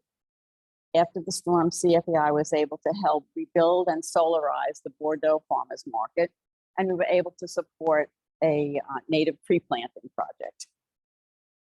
The VI Good Food Coalition, I'm going to be quick about because I know that my colleague Summer Sipley Brown is going to talk a little bit more about that work. But CFEI's role in supporting it was a matching grant of $100,000. And that's something where I would hope you would keep it in mind as an opportunity. If you have an application for a grant which requires match funding, please talk to us. It may be something we can help you with. We also were able to provide support to Clean Sweep Frederiksted. They had a program to do training. And so of the 17 participants in the program, 15 received farmers licenses. And we're just so excited about having been able to partner with them. We've done multiple grants with the University of the Virgin Islands, and I know that you'll hear from them as well. Some of the highlights were food and water security grants. We were also able to help them with 900 drought-tolerant native fruit trees and saplings. 1 minute. Okay. And we've also been able to assist with water filtration. I'm going to go right to the last slide because this is really what I want people to see. We have a grant interest form on the foundation's website, and you can submit your ideas, your questions, whatever you think you may need help with to that form. And then once we have the details, it enables us to then talk to donors who may be interested in doing that kind of work. So please, I would encourage you to visit our website, call if it doesn't make sense, but please keep us in mind when you're doing the work of farming and agriculture because it's so important to the children, youth, families, our entire territory. And thank you. Thank you very much, Dee. Great presentation. All right, so next up, another group of individuals that are really helpful to our office. From Saja Farm, Mr. Dale Brown. I know Yvette is probably somewhere close by as well, but go ahead, Mr. Brown. Good evening, everybody. I would like to thank Congresswoman Stacey Plaskett and you, Cletus, and I would like to say good evening to the entire panel for having this farm roundtable. Good evening to all. I really had a script this evening, but I'm gonna veer from it. I'm gonna talk a little bit about Saja Farm. Saja Farm, the Virginia, we're located on St. Croix. We raise bull goats, crosses. We do local fresh meats, goat, sheep, lamb, rabbit. We also do educational seminars, technical assistance, training, consultation to farmers and anybody in the community. We are agriculturists, local food advocate and environmentalists, and for developing a local food system, sovereignty, and security. We are also advocates for soil and water conservation throughout the territory and using farmland for just agriculture production only. One of our greatest outlook for a greater outcome is the restructuring and reinstitution of our territory agriculture industry, becoming part of the diversity of the island's community, social and economic development. This will mean revisiting old and new legislations that were intended to empower and promote our territory agriculture industry, which may require new legislation, funding, or amendment, or even to repeal. Now, I have to bear in mind that with all the resources that we are going to hear of tonight, and most of them I'm aware of as a farmer. We've been in this business for over 22 years. So we do know, or we do understand what it takes to actually farm in the territory and what it takes and how innovative a farmer has to be in order to make a true livelihood from it. But it's actually been 55 years. And that will begin from the closing of the Bethlehem Sugar Factory. That the territory has been undergoing some significant challenges when it comes to agriculture. And we're based on our elected officials and their demeanor and how it's been addressed and how the executive execute the funding and the provision that is given for our Department of Agriculture, which requires them to promote and encourage the feasible development of an economical part of the territory's food system, has been one that has gone to the left. What you've seen today is actually what farmers have actually been innovative in doing and encouraging others to actually become part of this industry. Looking at all the resources that we have, EDA, SBDA, CFVI, and how could we actually take all these resources and begin to re-educate our community, our farmers, and creating that trust between farmer, these resources, and how to go about doing it. Because some of the things that we are challenged with is actually a farmer going out and say securing a loan, whether it's from EDA, FSA, or just the bank. One has to actually be eligible. So therefore, lending institution is looking back at how this farmer is going to pay back. And we haven't yet jumped of moving local food in a different direction, a direction where the community is partaking in this full development of the industry. So we are having even a farmer getting a loan, and he cannot meet this loan because he has not sold his production to go forward meeting this loan. That becomes a problem. So productivity is there, but the consumption is not. So that poses a significant challenge to many farmers in this territory in going forth and getting a loan to support their farm or to develop their farm.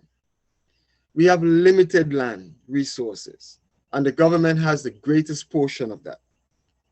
Those limited lands are now being, for over the years, have been usurped, dissected, give away, and there's no recollection of those resources once it's gone.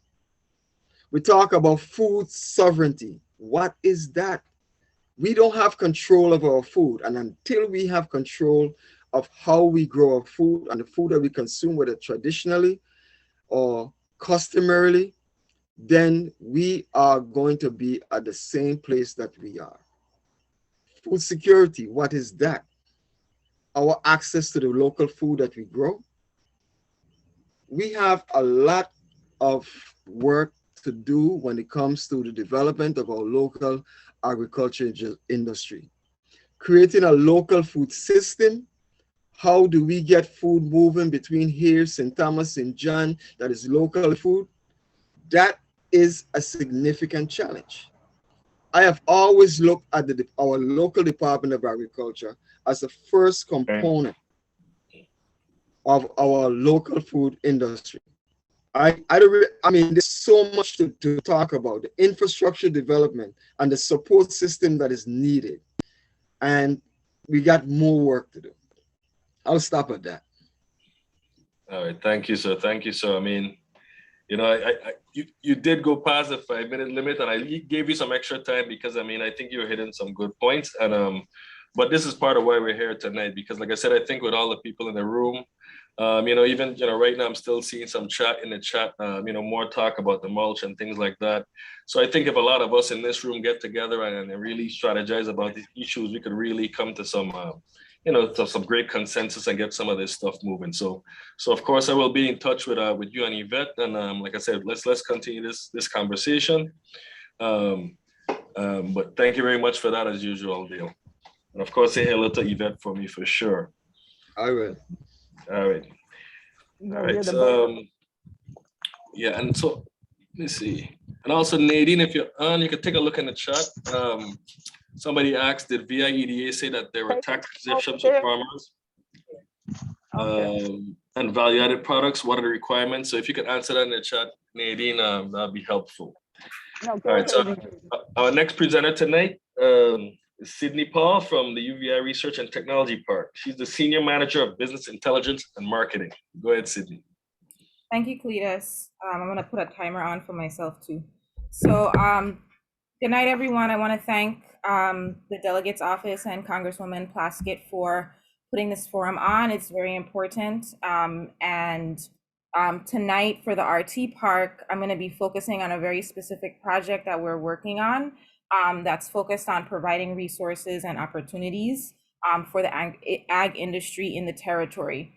But to just take a step back, for those who don't know, the UVI Research and Technology Park is an economic development organization in the territory. However, we focus specifically on business attraction for technology and knowledge-based businesses, but also, which many people don't know, part of our mandate, our legislative mandate, is to also promote agriculture research and development and innovation, as well as sustainable development, which also includes business attraction in terms of agriculture technology companies and things like that. So I'm gonna share my screen now. Let's see. Oh, I don't have the option to share my, oh, I see it, never mind. Okay. So the project that we are working on right now that I wanted to talk about tonight is our Tech Village project. And this project, just from a high level, it's a $50 million economic and community development project focused on agriculture, innovation, research, and development, as well as promoting sustainability. So there are a lot of different elements of the project. And what I'm going to try to do in the time that I have is to go through each element. But what I'm going to do is focus specifically on the areas and how these elements provide resources or opportunities to farmers, because the project is very comprehensive. It doesn't just touch on agriculture, but it touches on the tourism industry, job creation, workforce development, a lot of other things. But what I'll focus on is just the ag parts of the project. So just as an overview, it's a real estate development project. There are several elements, including housing, a teaching hotel, office space for ag tech companies, as well as just elements in terms of job creation that we're going to talk about. But it is a $50 million project. In terms of the update on where we are right now, the land was conveyed to the RT Park by the legislature last month. Right now, we are working towards the rezoning process, which we're hoping to happen soon. Timeline-wise, we're working on breaking ground on this project on St. Croix, directly across from the RT Park. So the area between the St. Croix Educational Complex and the Department of Agriculture Fairgrounds. There's the area where we usually use for parking for fair. That's the parcel of land that would be where this project would be. So the first part, in terms of ag investment, there's a lot of different elements. First and foremost, the large majority of the land will be used for farming research and development that would be provided by ag tech companies who would be coming into the Tech Village Park. On top of that, in terms of ag investment, we have two funds that we will be starting or launching through the Tech Village project. One is the Fund for Agricultural Progress, which would be jump-started by the RT Park. We would be putting an initial donation in. And then there's revenue sharing that we're planning to do with the farmers, in collaboration with the farmers, from revenue generated from the Tech Village in several different ways. The housing component, this is housing for the RT Park tenants, or the UVI faculty, students, staff, RT Park tenants who are going to be working on the campus in terms of ag tech and innovation. But this housing is geared towards, promoting agriculture we have community gardens, things like that. I know I have like 30 seconds. The education and career development, which is really important. The resources that we have here is building the pipeline for our agriculture community. So we're hoping that through Tech Village, we can get younger Virgin Islanders interested in agriculture through tech and innovation. In terms of economic diversity, we understand that our industries in the territory are very small. We rely on very specific industries, but we believe that by building up and supporting agriculture, we can make that industry one of the more sustainable industries that we should be looking towards in the future. Job creation. This project will be creating over 300 jobs, permanent long-term jobs for those in the ag industry through the companies that will be doing research and development and tech innovation on the campus. So that is it. Those are all of the high points. I wish I could talk a little bit more about it, but I'm happy to answer questions in the chat from anyone who may have questions.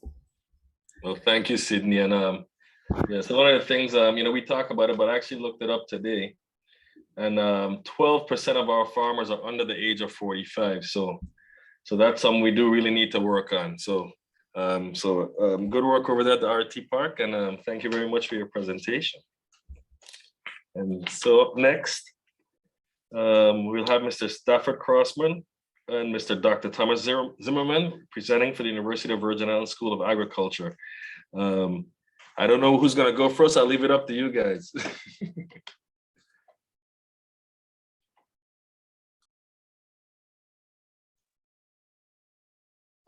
I will be first. Good evening. Thank you, Congresswoman Stacey Plaskett and your staff for organizing this roundtable and also for asking us to participate. I'm Stafford Crossman, the Associate Director for the Cooperative Extension Service.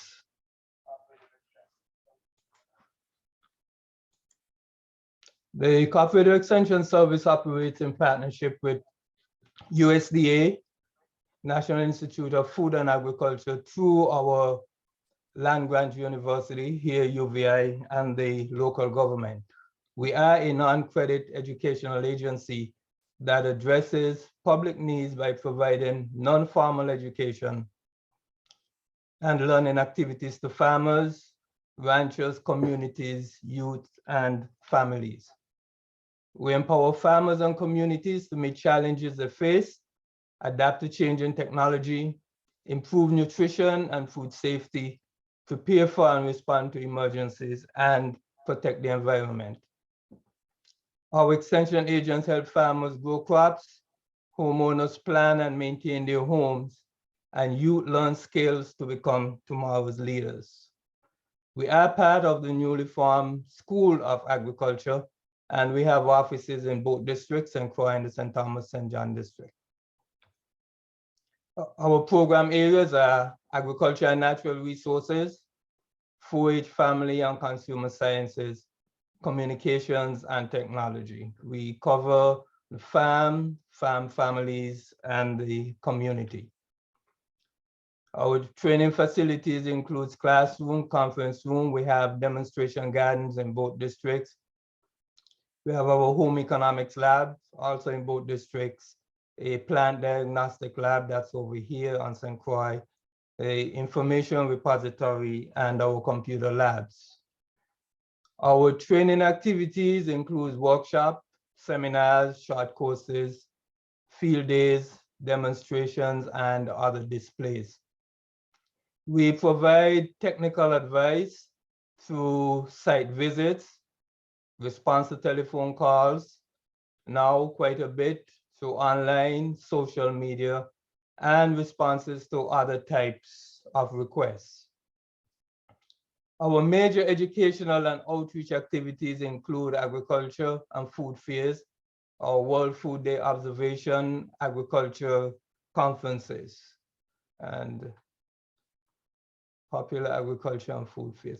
We have education materials in the form of publications, fact sheets. We have books, booklets, posters, website. Becoming in the pandemic, depending on that, much more than in the past, and also through social media.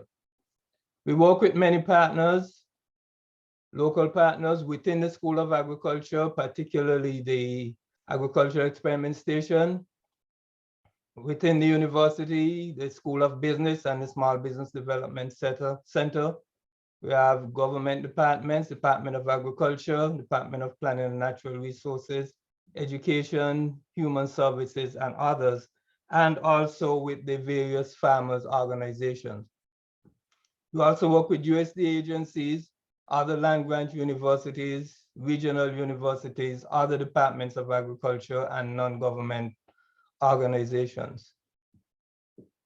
In our agriculture and natural resources program, we have a variety of programs that we cover. We have a sustainable agriculture research and education, which targets the farming community through research and education initiatives that addresses the needs of producers. It promotes and advances the development of sustainable agricultural system through the conservation of natural resources.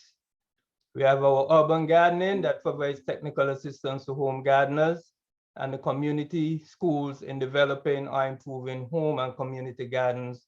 We have urban forestry that focuses on public education regarding the importance and care maintenance of trees in the urban landscape and to improve the environment. We have our Ag Discovery program, which introduces students about the diverse academic career opportunities in agricultural science.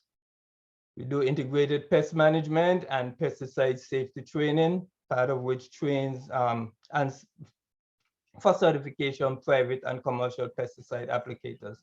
We also diagnose plant pest problems that are brought in or encountered during site visits and produce a variety of educational materials. We have our healthy homes.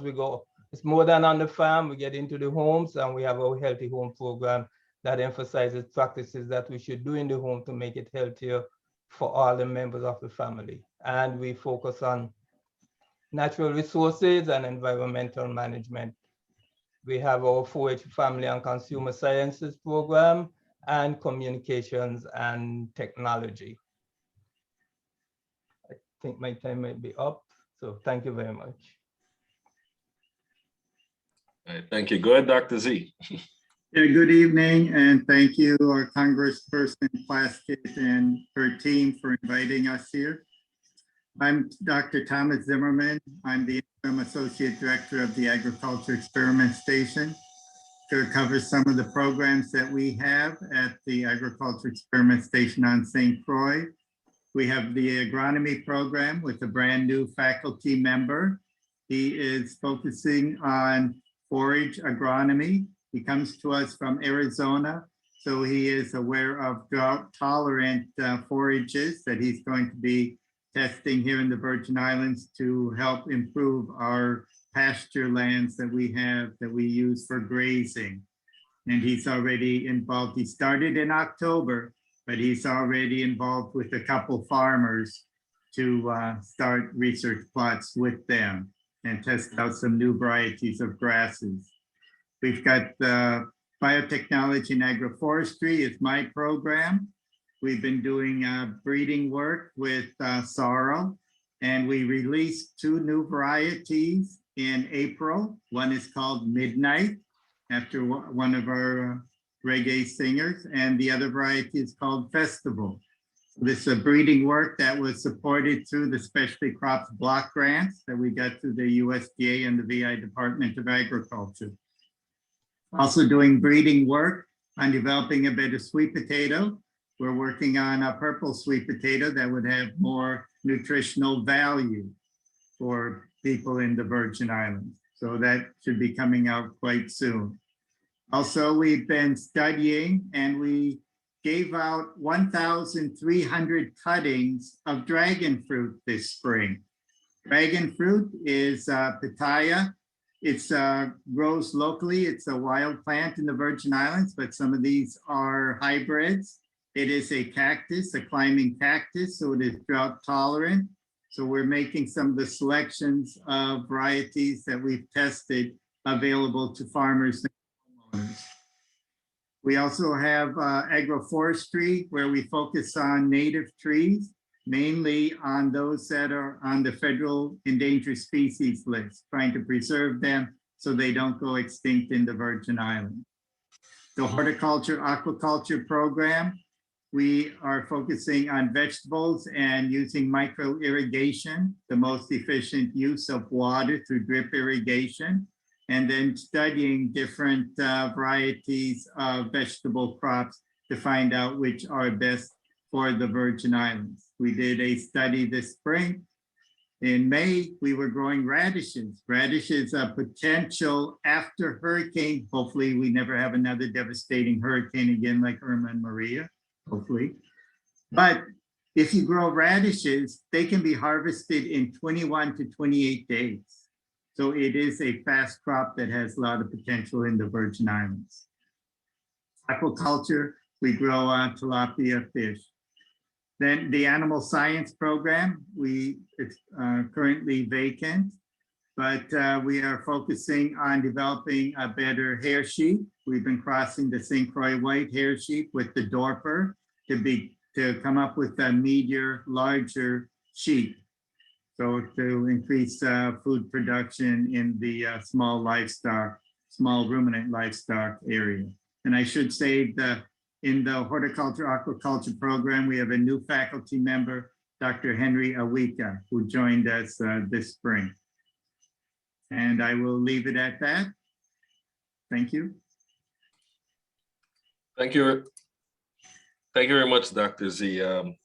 So question, I think a while back I visited the university set up on St. Croix with the Aquaponics Center. Have you guys been able to get that rebuilt? Because at the time, I think FEMA did not want you guys to touch it as yet because they were still doing some assessments. So has that been put back together as yet?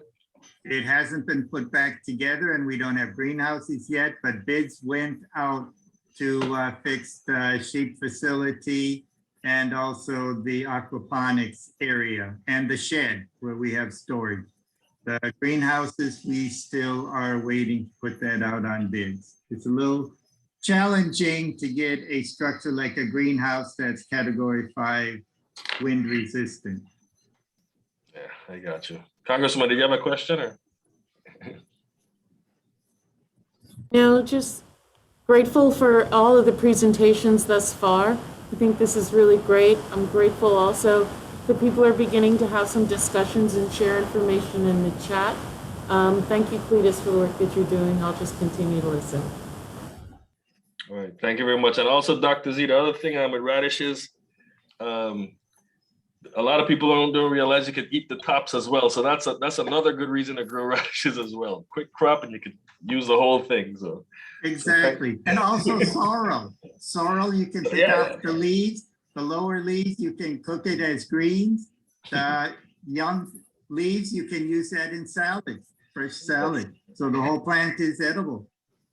Yep. All right, so thank you very much for that. So thank you. All right, so for our next presenter, also from the University of Virgin Islands, but she is with the Green Technology Center. We have Ms. Christina Shines. Go ahead, Christina. Hi, good evening, everyone. I would like to thank the delegate and her amazing team for hosting this informative event. And I just want to make sure, can you see my screen? Yes. Yes, we can. Okay, perfect. Okay, so just very quickly, I am with the Caribbean Green Technology Center, and this is being presented on behalf of myself and Dr. Greg Guanel, who is the director, and also in part on behalf of my colleagues in the School of Agriculture, as I have a slight hybrid position until grant funding ends. So access to water is imperative for farming. And just today, we've heard through discussions in the presentations previously that drought is an issue. And just so that you know, I'm going to take you through that as we go through this presentation. In December of 2021, it was the hottest December on record. And that's important to note because drought is affecting the territory at an extreme level. There's a difference between the drought in Puerto Rico and in the Virgin Islands, and we have very different climate realities. If you look at Puerto Rico on the left, you can see that there's no drought, it's abnormally dry, and there's a little bit of moderate drought. If you look over at the Virgin Islands, we have extreme drought, severe drought, and moderate drought. Our drought, we've had extreme heat over 90 degrees in the first 9 days of the month of December. And that is a record from 1950 to 1920. So we know that the drought is getting worse. What does that mean? If you look at the two photographs on the upper right and left-hand corner, you'll be able to see that from May to August, the ponds were receding, they're not full. And obviously the drought was very short and quick. If you look on the bottom two photos, you'll see on the left, the pond over by the Department of Agriculture is dry. Many of them are either dry or nearly dry. And if you look at 5 Acre Pond, which we did aerial and drone images in July, you can see that it's receding. So how do we determine these things, and how do we focus on the barriers of water security? We have to protect our assets, and that's something that we need to do regularly and immediately. So we have to know what our water sources are, understand our water distribution, understand our water usage, and understand and monitor our water quality. So we have wells, ponds, cisterns, pumps, pipes, storage containers, and we have to collect data on those things so that we know what is what. Where are the aquifers? How much do they have in them? Do we have an understanding of rainfall patterns? Are they getting worse? Are they getting better? What is our water demand? What is the need? And what is water quality? Are we tracking it? And then there's operational issues. These things are assets, whether they're owned by the territory or by the individual farmer. We have to maintain our pumps. We have to ensure that sediment doesn't get into our ponds. We have to maintain our liners. We have to maintain roofs and gutters and pipes for increased water collection. The drought is bad. We really need to work together to protect water so that we can grow food. Again, these are assets that have to be maintained. So using technology with water saving tools, understanding filtration, and just overall understanding water quality, quantity, monitoring, and the distribution network, and then maintaining our assets. I can't move it. It won't change. I can't change my, okay. So how do we create a resilient water system? We have to know what we're doing by managing our sources, managing our distribution, and understanding our consumption. We learn and then we adapt. And then how do we do that? We have to monitor, adapt, anticipate, act, adapt again, act again, and learn. All of that is done through outreach and education, and all of our partners and colleagues presenting today are a part of that. We also rely significantly on our farming community. Here you see my friend and colleague, Mr. Brown. He is actually a volunteer drought reporter in the territory, and we do micro studies testing technology to see what the water flow is and how it works. Smart technology can include intelligent meter drip irrigation and monitoring systems for a resilient farming community. What are the pathways to dealing with these solutions with climate change and water resources? And this is where the delegate comes in. We need to have funding where we can manage our water sources, further understand and develop our network, and help our farmers with demonstration projects and training on water conservation and irrigation methods, increase our capacity for data repository on climate impacts, location of water resources, and understand further our assets so that we can develop and maintain our solutions. Water resources are important as far as drainage capacities for guts, instituting things like water co-ops, machinery co-ops, instituting the conservation district, and understanding that we have to have access to water trucks in areas that are difficult to reach, such as Bordeaux. If we could provide subsidies for water during high drought season, and I am sad to say, I believe this year will be a very difficult year for many. We need to monitor our water, understand new irrigation and smart technologies, not only for our farmers, but for our community garden plots. We need to understand and think about alternate energy sources and tools like desalination for Bordeaux, working with other partners, expanding our NOAA co-ops and weather stations, creating water management plans and databases for best practices. We also need to create a network of smart irrigation tools with remote sensing for soil and plant conditions. On behalf of all of the staff at the University of the Virgin Islands, Cooperative Extension, and Caribbean Green Technology, I thank you. Thank you, Christina. And so Christina is another person that's always very helpful to our office. I know she's done a lot of work with the drought monitor, so thank you very much for that as well. Keep up the good work down there. Okay, so we have one more slight change in the program. So sorry, Leanne, I'm going to apologize to Leanne, but we do have a presentation that we think is very important, and the presenter has another appointment. So I will move up Mr. Hector Aponte, who's the lending manager of Puerto Rico Farm Credit. Mr. Aponte, are you ready? Hello, Gladys. Do you hear me? Yes, I hear you loud and clear, sir. Yeah. First thing, I will appreciate your invitation. So I am the lending manager with Puerto Rico Farm Credit. So Puerto Rico Farm Credit is a financial institution specialized in agriculture that serves the Puerto Rico territory. So we lend almost all the purpose of the farmer needs. We have so many farmers here in Puerto Rico. So I am glad to share with you that the next year, 22, will be the 100 years of the farm credit system in Puerto Rico. So we are a long time financial institution. And we are looking forward to, so we have a regulator that is the Farm Credit Administration, that is our regulator in the finance system. So we are working with Farm Credit Administration and the ACFIRS district to add the U.S. Virgin Islands as part of the chartered territory, because right now we are just limited to service the Puerto Rico territory. So we are working to complete the adding the U.S. Virgin Islands to the chartered territory of Puerto Rico in order to serve the farmers' need in the island. So a few minutes ago, I shared my information in the website, in the chat, about my email. We have a website that is available in the language, in the English language.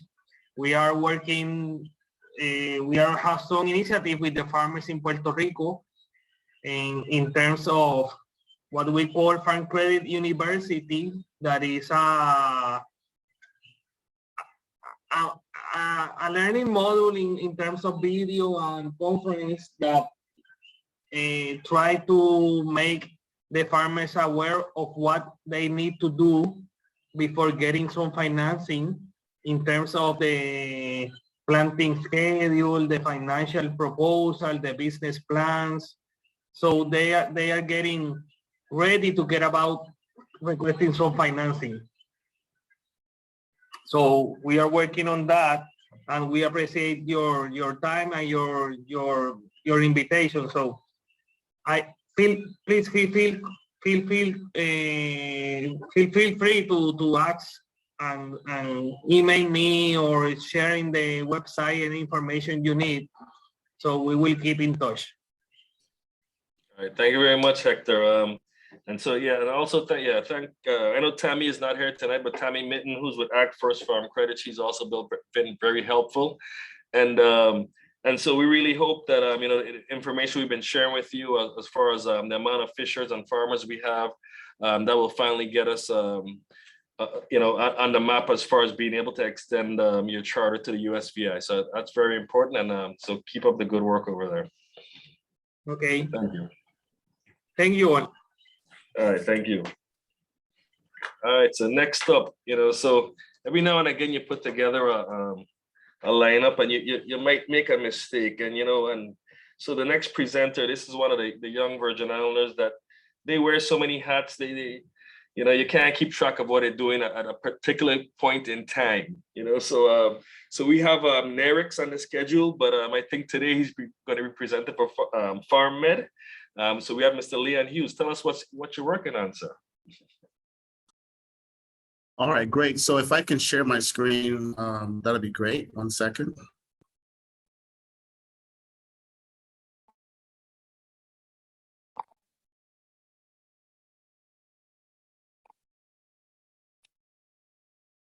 First of all, thank you, Congresswoman Stacey Plaskett and your staff. And again, thank you, Cletus, for allowing me to participate. I'm a partner and COO of FarmMed here in the U.S. Virgin Islands. Our motto is "Let food be thy medicine." The initial founders, that was their mantra, and we're hoping to carry it on. Who are we? We're first and foremost is U.S. Virgin Islanders, who have started a fully functional business with a concept to help farm to supplements in the territory. We are manufacturing and currently selling locally and on the U.S. mainland via our online FarmMed e-commerce website, which are producing products made in the U.S. Virgin Islands. One of the things that we started doing recently is we want to offer opportunities for internships and/or apprenticeships program with the UVI, the research and development that can come out of using our facilities, and also workforce development by hiring locals in the ag product processing manufacturing within the industry, essentially attracting young talent back to the farming through Ag 4.0 using our facilities. FarmMedMarket.com, we also offer shared marketing for locally grown and FarmMed processed products on our e-commerce website. We see that that's a way to help with brand awareness, both locally and for those who need to export. It offers exportable opportunities. Let me minimize this here so it's not on the screen, but you can see that we have fully websites. We can have it your products purchased directly and or PayPal as well.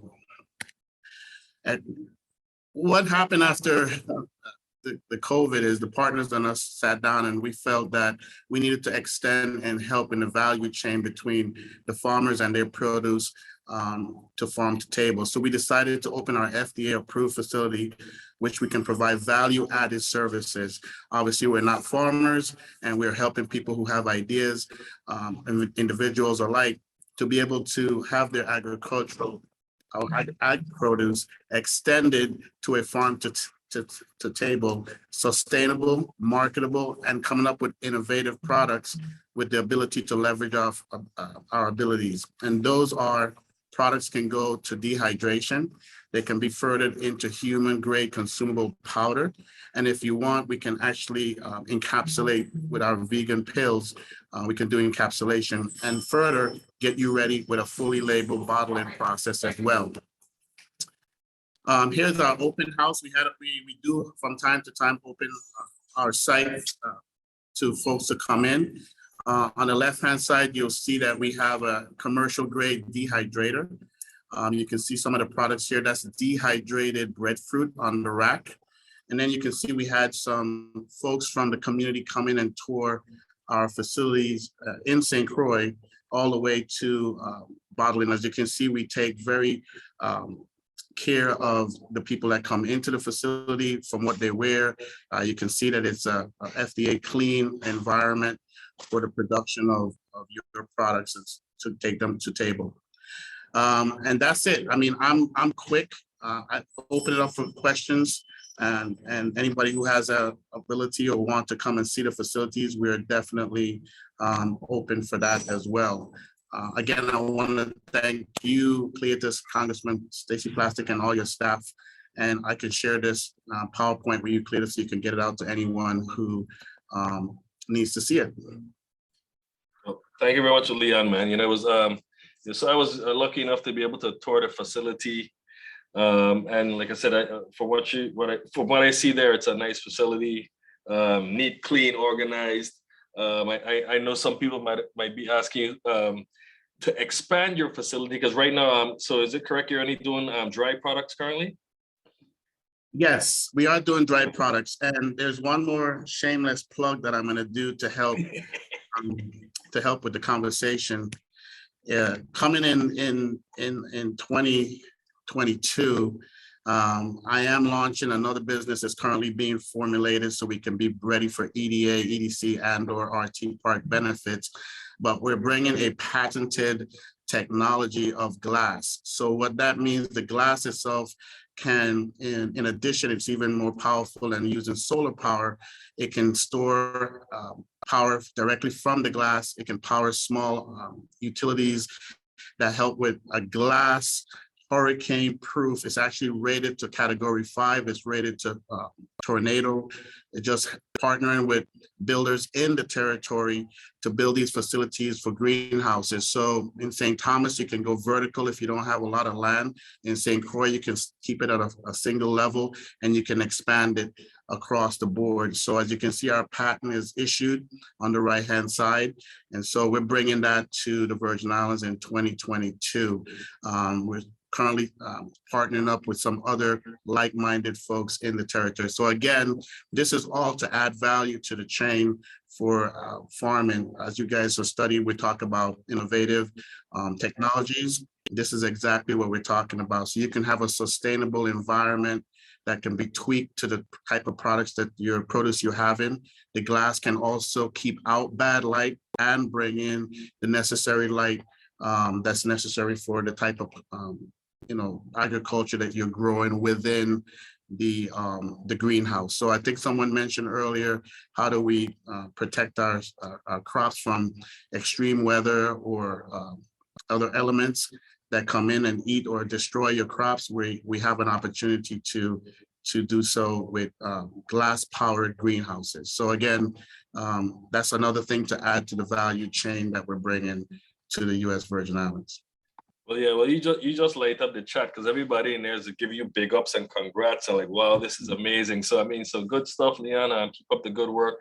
But one other quick question: if a farmer right now has products that they do want to dehydrate, dry it, or what have you, is there what kind of rate would you charge them to do that stuff at this current time?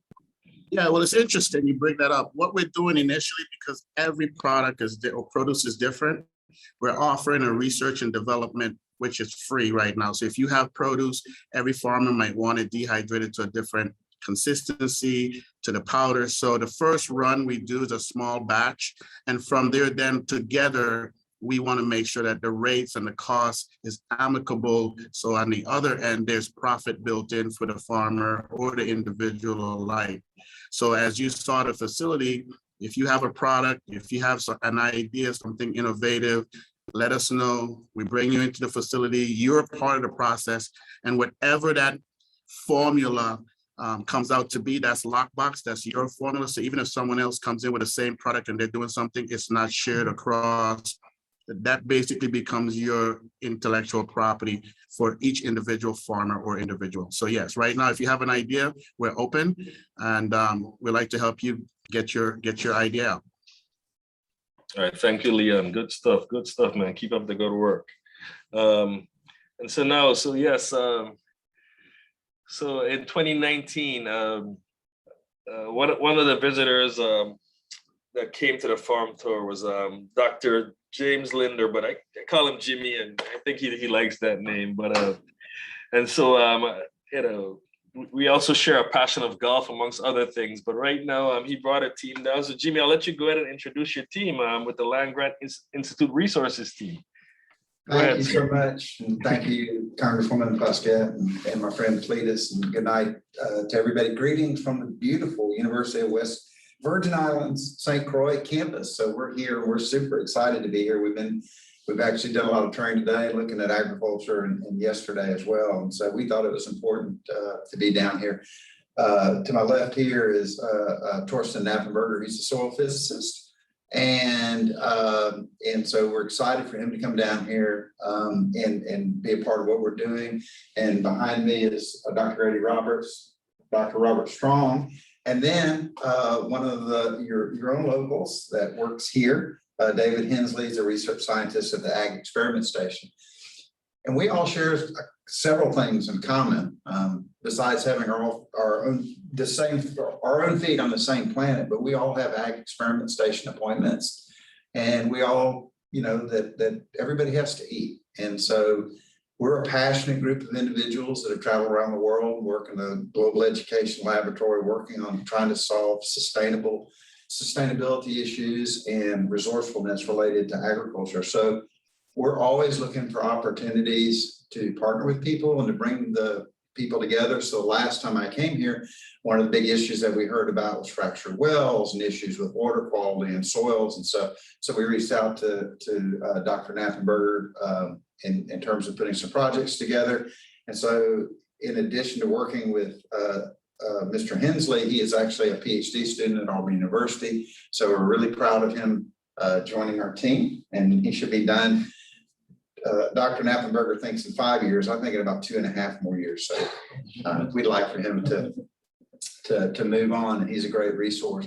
Our areas of expertise are the adoption impact of food and agricultural sciences curriculum on public health, leveraging resources from land-grant universities to support local agri-food systems, utilizing research and extension achievements from land-grant universities to introduce smart irrigation concepts in tropical climates, and project development, evaluation, and dissemination. We have a lot of experience in that, and we think that those are some things that we can help with and that we're willing to help with. And we've spent, again, the three of us, a lifetime doing this. So we're really excited to be here. We're going to drop, we have a fact sheet that we're going to drop a file into the box that everybody can see us. And we look forward to people contacting us and working with us. We look forward to coming back. And we know that we stand between dinner for a lot of people. So with that, thank you so much. Thank you, Congresswoman Plaskett. Thank you, my friend Cletus, for inviting us down. And we look forward to working with you in the future. Thank you, Jimmy. Thank you for sure. And then so one of the things that's been going on in the chat, I think when we were with waste management, they were talking about, testing the mulch and things like that. And so I know part of your team, you're into soil test and all that. So for sure, we'll be reaching out to try to find ways that we can work together going forward. But again, thank you and your team for coming down and, looking at agriculture in the USVI and, and helping to help us to get better, so thank you all very much. Good to see you. All right, so our next presenter, from the VI Good Food Coalition Incorporated, it's Ms. Summer Sibley Brown. Go ahead, Summer.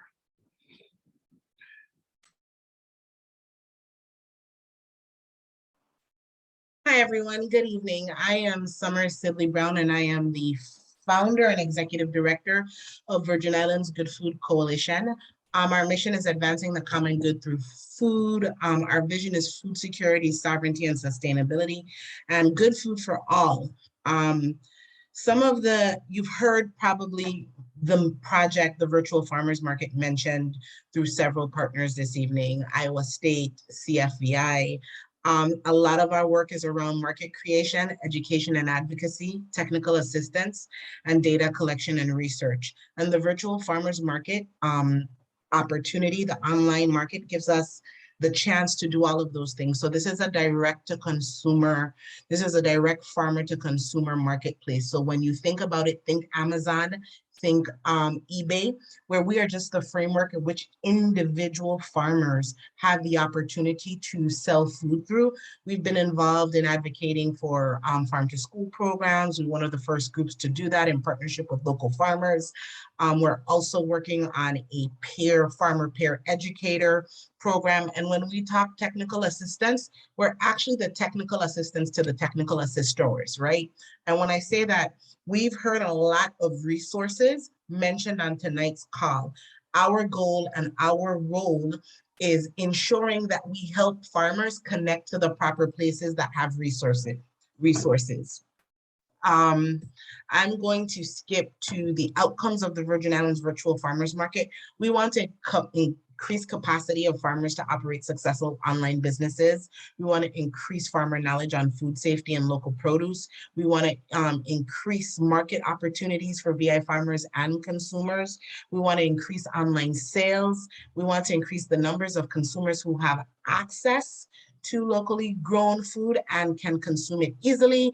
And we want to increase the number of SNAP and WIC beneficiaries, right?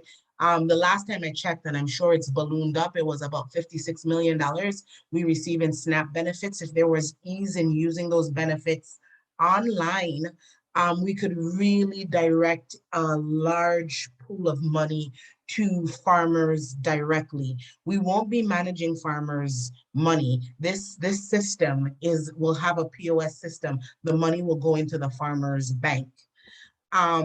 The program strategies that we're talking about. So as we did a marketing analysis, we are doing food and farm mapping, there's tech development, and then we're going to be doing recruitment and enrollment of farmers, capacity building, communication, internal to people working in food, external to the community, and building a community-wide campaign. And then there's the ever-present need for us to consider sustainability of the project. I'm going to stop sharing because I think one of the things I would like to bring to the center of this is, so there's an opportunity and a need for us to build resilient food systems. So mapping and knowing where our food is and who our food producers are and how we secure them in time of disaster is super important.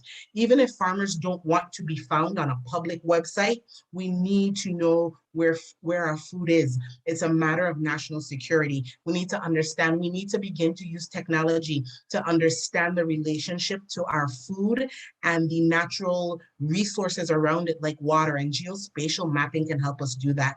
We need to start to center farmers, right? We have all of these available resources in our community, yet still we have a community of producers who feel unsupported.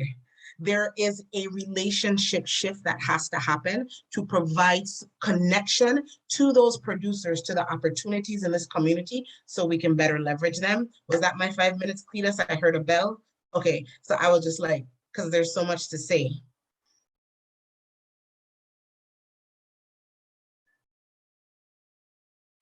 You have 1:15, go ahead. So we also need to ensure that we're building capacity.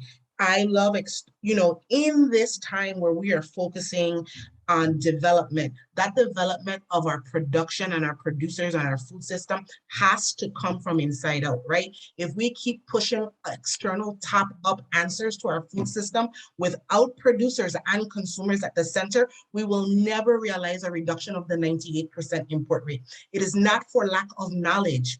It is for lack of a system that is built on us and spiraling out. And in this moment in time where the words equity and justice are center, and we're looking at representation that matters, I would like to advocate that farmer representation matters. And programs that are built on producers are the programs that will last. We need to transition our view of producers ourselves. They are business people. They don't have a doubt they're business people. We need to share that with the community, right? And we need to fortify that and treat them as such in every regard. And lastly, we need to advocate for policy that supports producers in the center and supports organizations that supports producers, and begin to broker public-private partnerships for the long haul. This is not nonprofits, then government, then private businesses. This actually has to be a marriage of all three because we stand in different places. One makes policy, one's working to uplift people, and one actually has an income stream that can be leveraged and has business acumen that can be leveraged. I'm also a member of TAG, Territorial Agricultural Group, which is a producer-led group wanting to be at the center of their own issues. So if you hear their voice, please support it. And that is the end of my very quick, very fast presentation. Yeah, so Summer, what are your thoughts on what you've seen with this global supply chain shortage, with all what you just presented? So My thoughts with the global supply chain shortage is that I think hopefully for our policymakers and our community, we realize that it's real and we stand of a nexus of prioritizing food, not only for our individual for food security, but leveraging our export relationships if we do it well. Because there's things we can grow all year long. Thank you for that, for sure. So again, Summer's another person that is a go-to person for us. Dale, Summer, I think at one point Nate, Olive, Shelley, Bryn, they've all presented for us in Congress. So thank you all very much for that. And I forgot to say thank you. Thank you. That's always just amazing to me when we're able to get our farmers in front of other members of Congress and to be on the congressional record. So definitely, thank you, Summer Sibley, Dale, of course, Mr. Brown, for being there and being so substantive in your answers, as well as Shelley Bryn talking as well. And that brings us to, some of the discussion Shelley and others were having. Nate, Olive, you've provided such support to us as well, is with organics. And I think, Cletus, you were going to introduce our next guest. Well, we have one more person before Joanna. We have Miss Stark. We can't forget Miss Starkey at FinTrack. Miss Starkey had to leave. Oh, she had to leave. Oh, I missed that. Oh, sorry, I missed that. So, but okay. So, Joanna, your floor. Go ahead. Thank you very much, boss.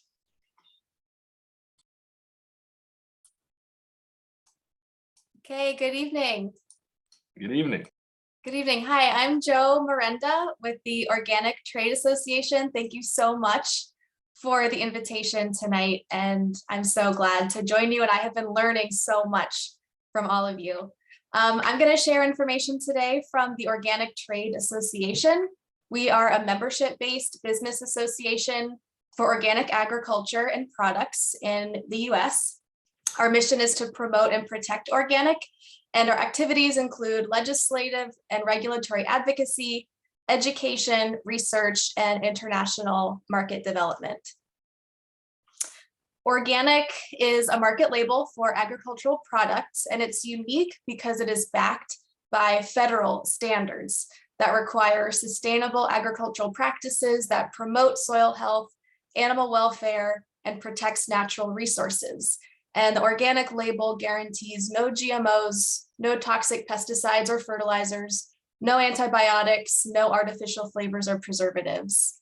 And organic requires third-party certification by a USDA accredited certification agency. And that certifier will review your organic system plan and will conduct on-site inspections to verify compliance with the organic regulations. And government oversight and enforcement support consumer trust and ensures a level playing field in the marketplace.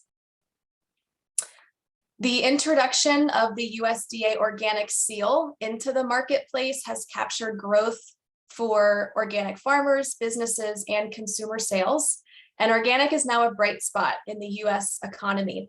We started as a $1 billion industry in 1990.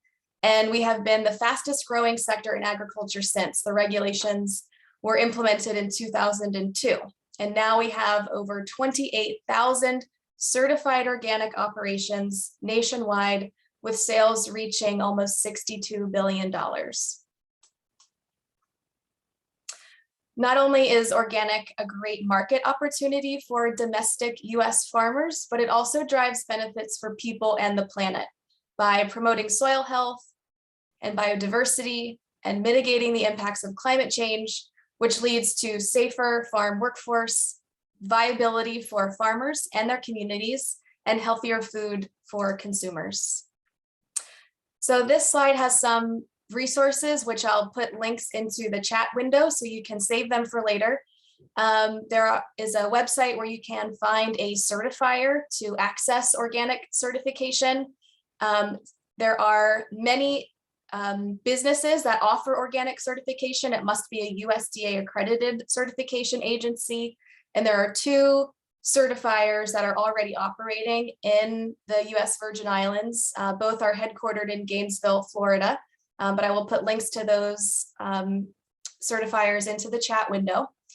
You can also get money back on your certification fees through 2 different programs, one of which is a brand new program for transitioning operations. So if you are a farm that is not yet certified organic, but wants to seek resources or an inspection or help developing your organic system plan, you can get up to $750 reimbursed for expenses that you pay for those services. You can also get up to $200 reimbursed for any educational event registration fees that you might pay to seek education on organic. And you can also get up to $100 reimbursed for any soil testing that you do to monitor micronutrients in your soil. And all of those reimbursement dollars are available to transitioning operations for 3 years. There are many USDA programs that can support organic operations. You can find technical assistance, financing, risk management, and market access tools. And there's more to come in this area. The USDA has announced they will invest $200 million in supporting organic transition, with a specific focus on technical assistance and market development. So we expect USDA to be rolling out these programs very soon. And then we have our special event happening in Washington, DC next month, and we're so grateful for Congresswoman Plaskett to be delivering the keynote address at this conference. And my contact info is there. Please stay in touch, and thank you again. Thank you, Joanna. Yeah, so you may have touched on it a little bit, but what kind of opportunities are there for individuals in the USVI to become a certifier, things like that? You know, you want to expand on that a little bit? Well, to actually become an accredited certification agency is possible. There are some state departments of agriculture that can offer it, also nonprofits or for-profit businesses. It is quite some work because it takes a lot of expertise to actually verify organic farms for organic certification, but there's also opportunities to become an inspector. You can be hired by a certifier to conduct organic inspections, and it's great to have an inspector that's based locally because you can save on travel costs, plus you get that localized expertise, which is very important. And I'm happy to put extra information into the chat about that. Okay, and I guess let me piggyback on that. So say, for example, if somebody does get certified from the USVI, so then we would be allowed to, you know, I guess, certify in Puerto Rico and other places as well, not only the USVI, is that correct? Oh, if you get certified organic under the USDA standards, that is a certificate, that is a ticket to a global marketplace. There's lots of opportunities. The US is the biggest market for organic products, and organic is global. So there's many opportunities in international export as well. All right, thank you very much. Yes. All right, yeah, so so that was our last presenter. You know, and we have been answering questions throughout the evening, and I know it's quite late. So at this point, I'm not gonna extend this any longer. But if you do have any questions, you know, please do reach out to our office or our offices. Of course, the St. Croix office is 340-778-5900. The St. Thomas office is 340-774-4408. And then our DC office is 202-225-1790. And, you know, I just also really like to thank my staff. I know we have Paige Clark, who's been working the Zoom board here tonight. We had Miss Laverne and Shahina, and Jalisha over in St. Croix at the RT Park. Thank you for being over there. Miss Luann Hodge, Miss Donna SBDC and St. Thomas with the Congresswoman. So, and also thank the people at the RT Park, as well, Ms. Amina Salim and her staff over there. And of course, Mary Jo and the crew down at SBDC. I know Ted's not there right now, but thank you all for that. And of course, you know, people like Royce Creaky, you know, his daughter actually did some of the video for us. She was an intern for us for a little bit. But also Royce, as a St. Thomas farmer, has been very helpful to us as well. And everybody else who's on this call right now. Thank you very much for joining. And of course, like I said, again, if you have any questions, please do reach out to us. And we'll put something together for all of the participants and everybody that registered, so that it could be a resource guide for you to connect with all of these entities and agencies. So thank you all again. And I don't know, Congresswoman, did you want to say anything before we leave, or you? Okay, hearing none. All right, have a good night, everyone. Good night, everyone.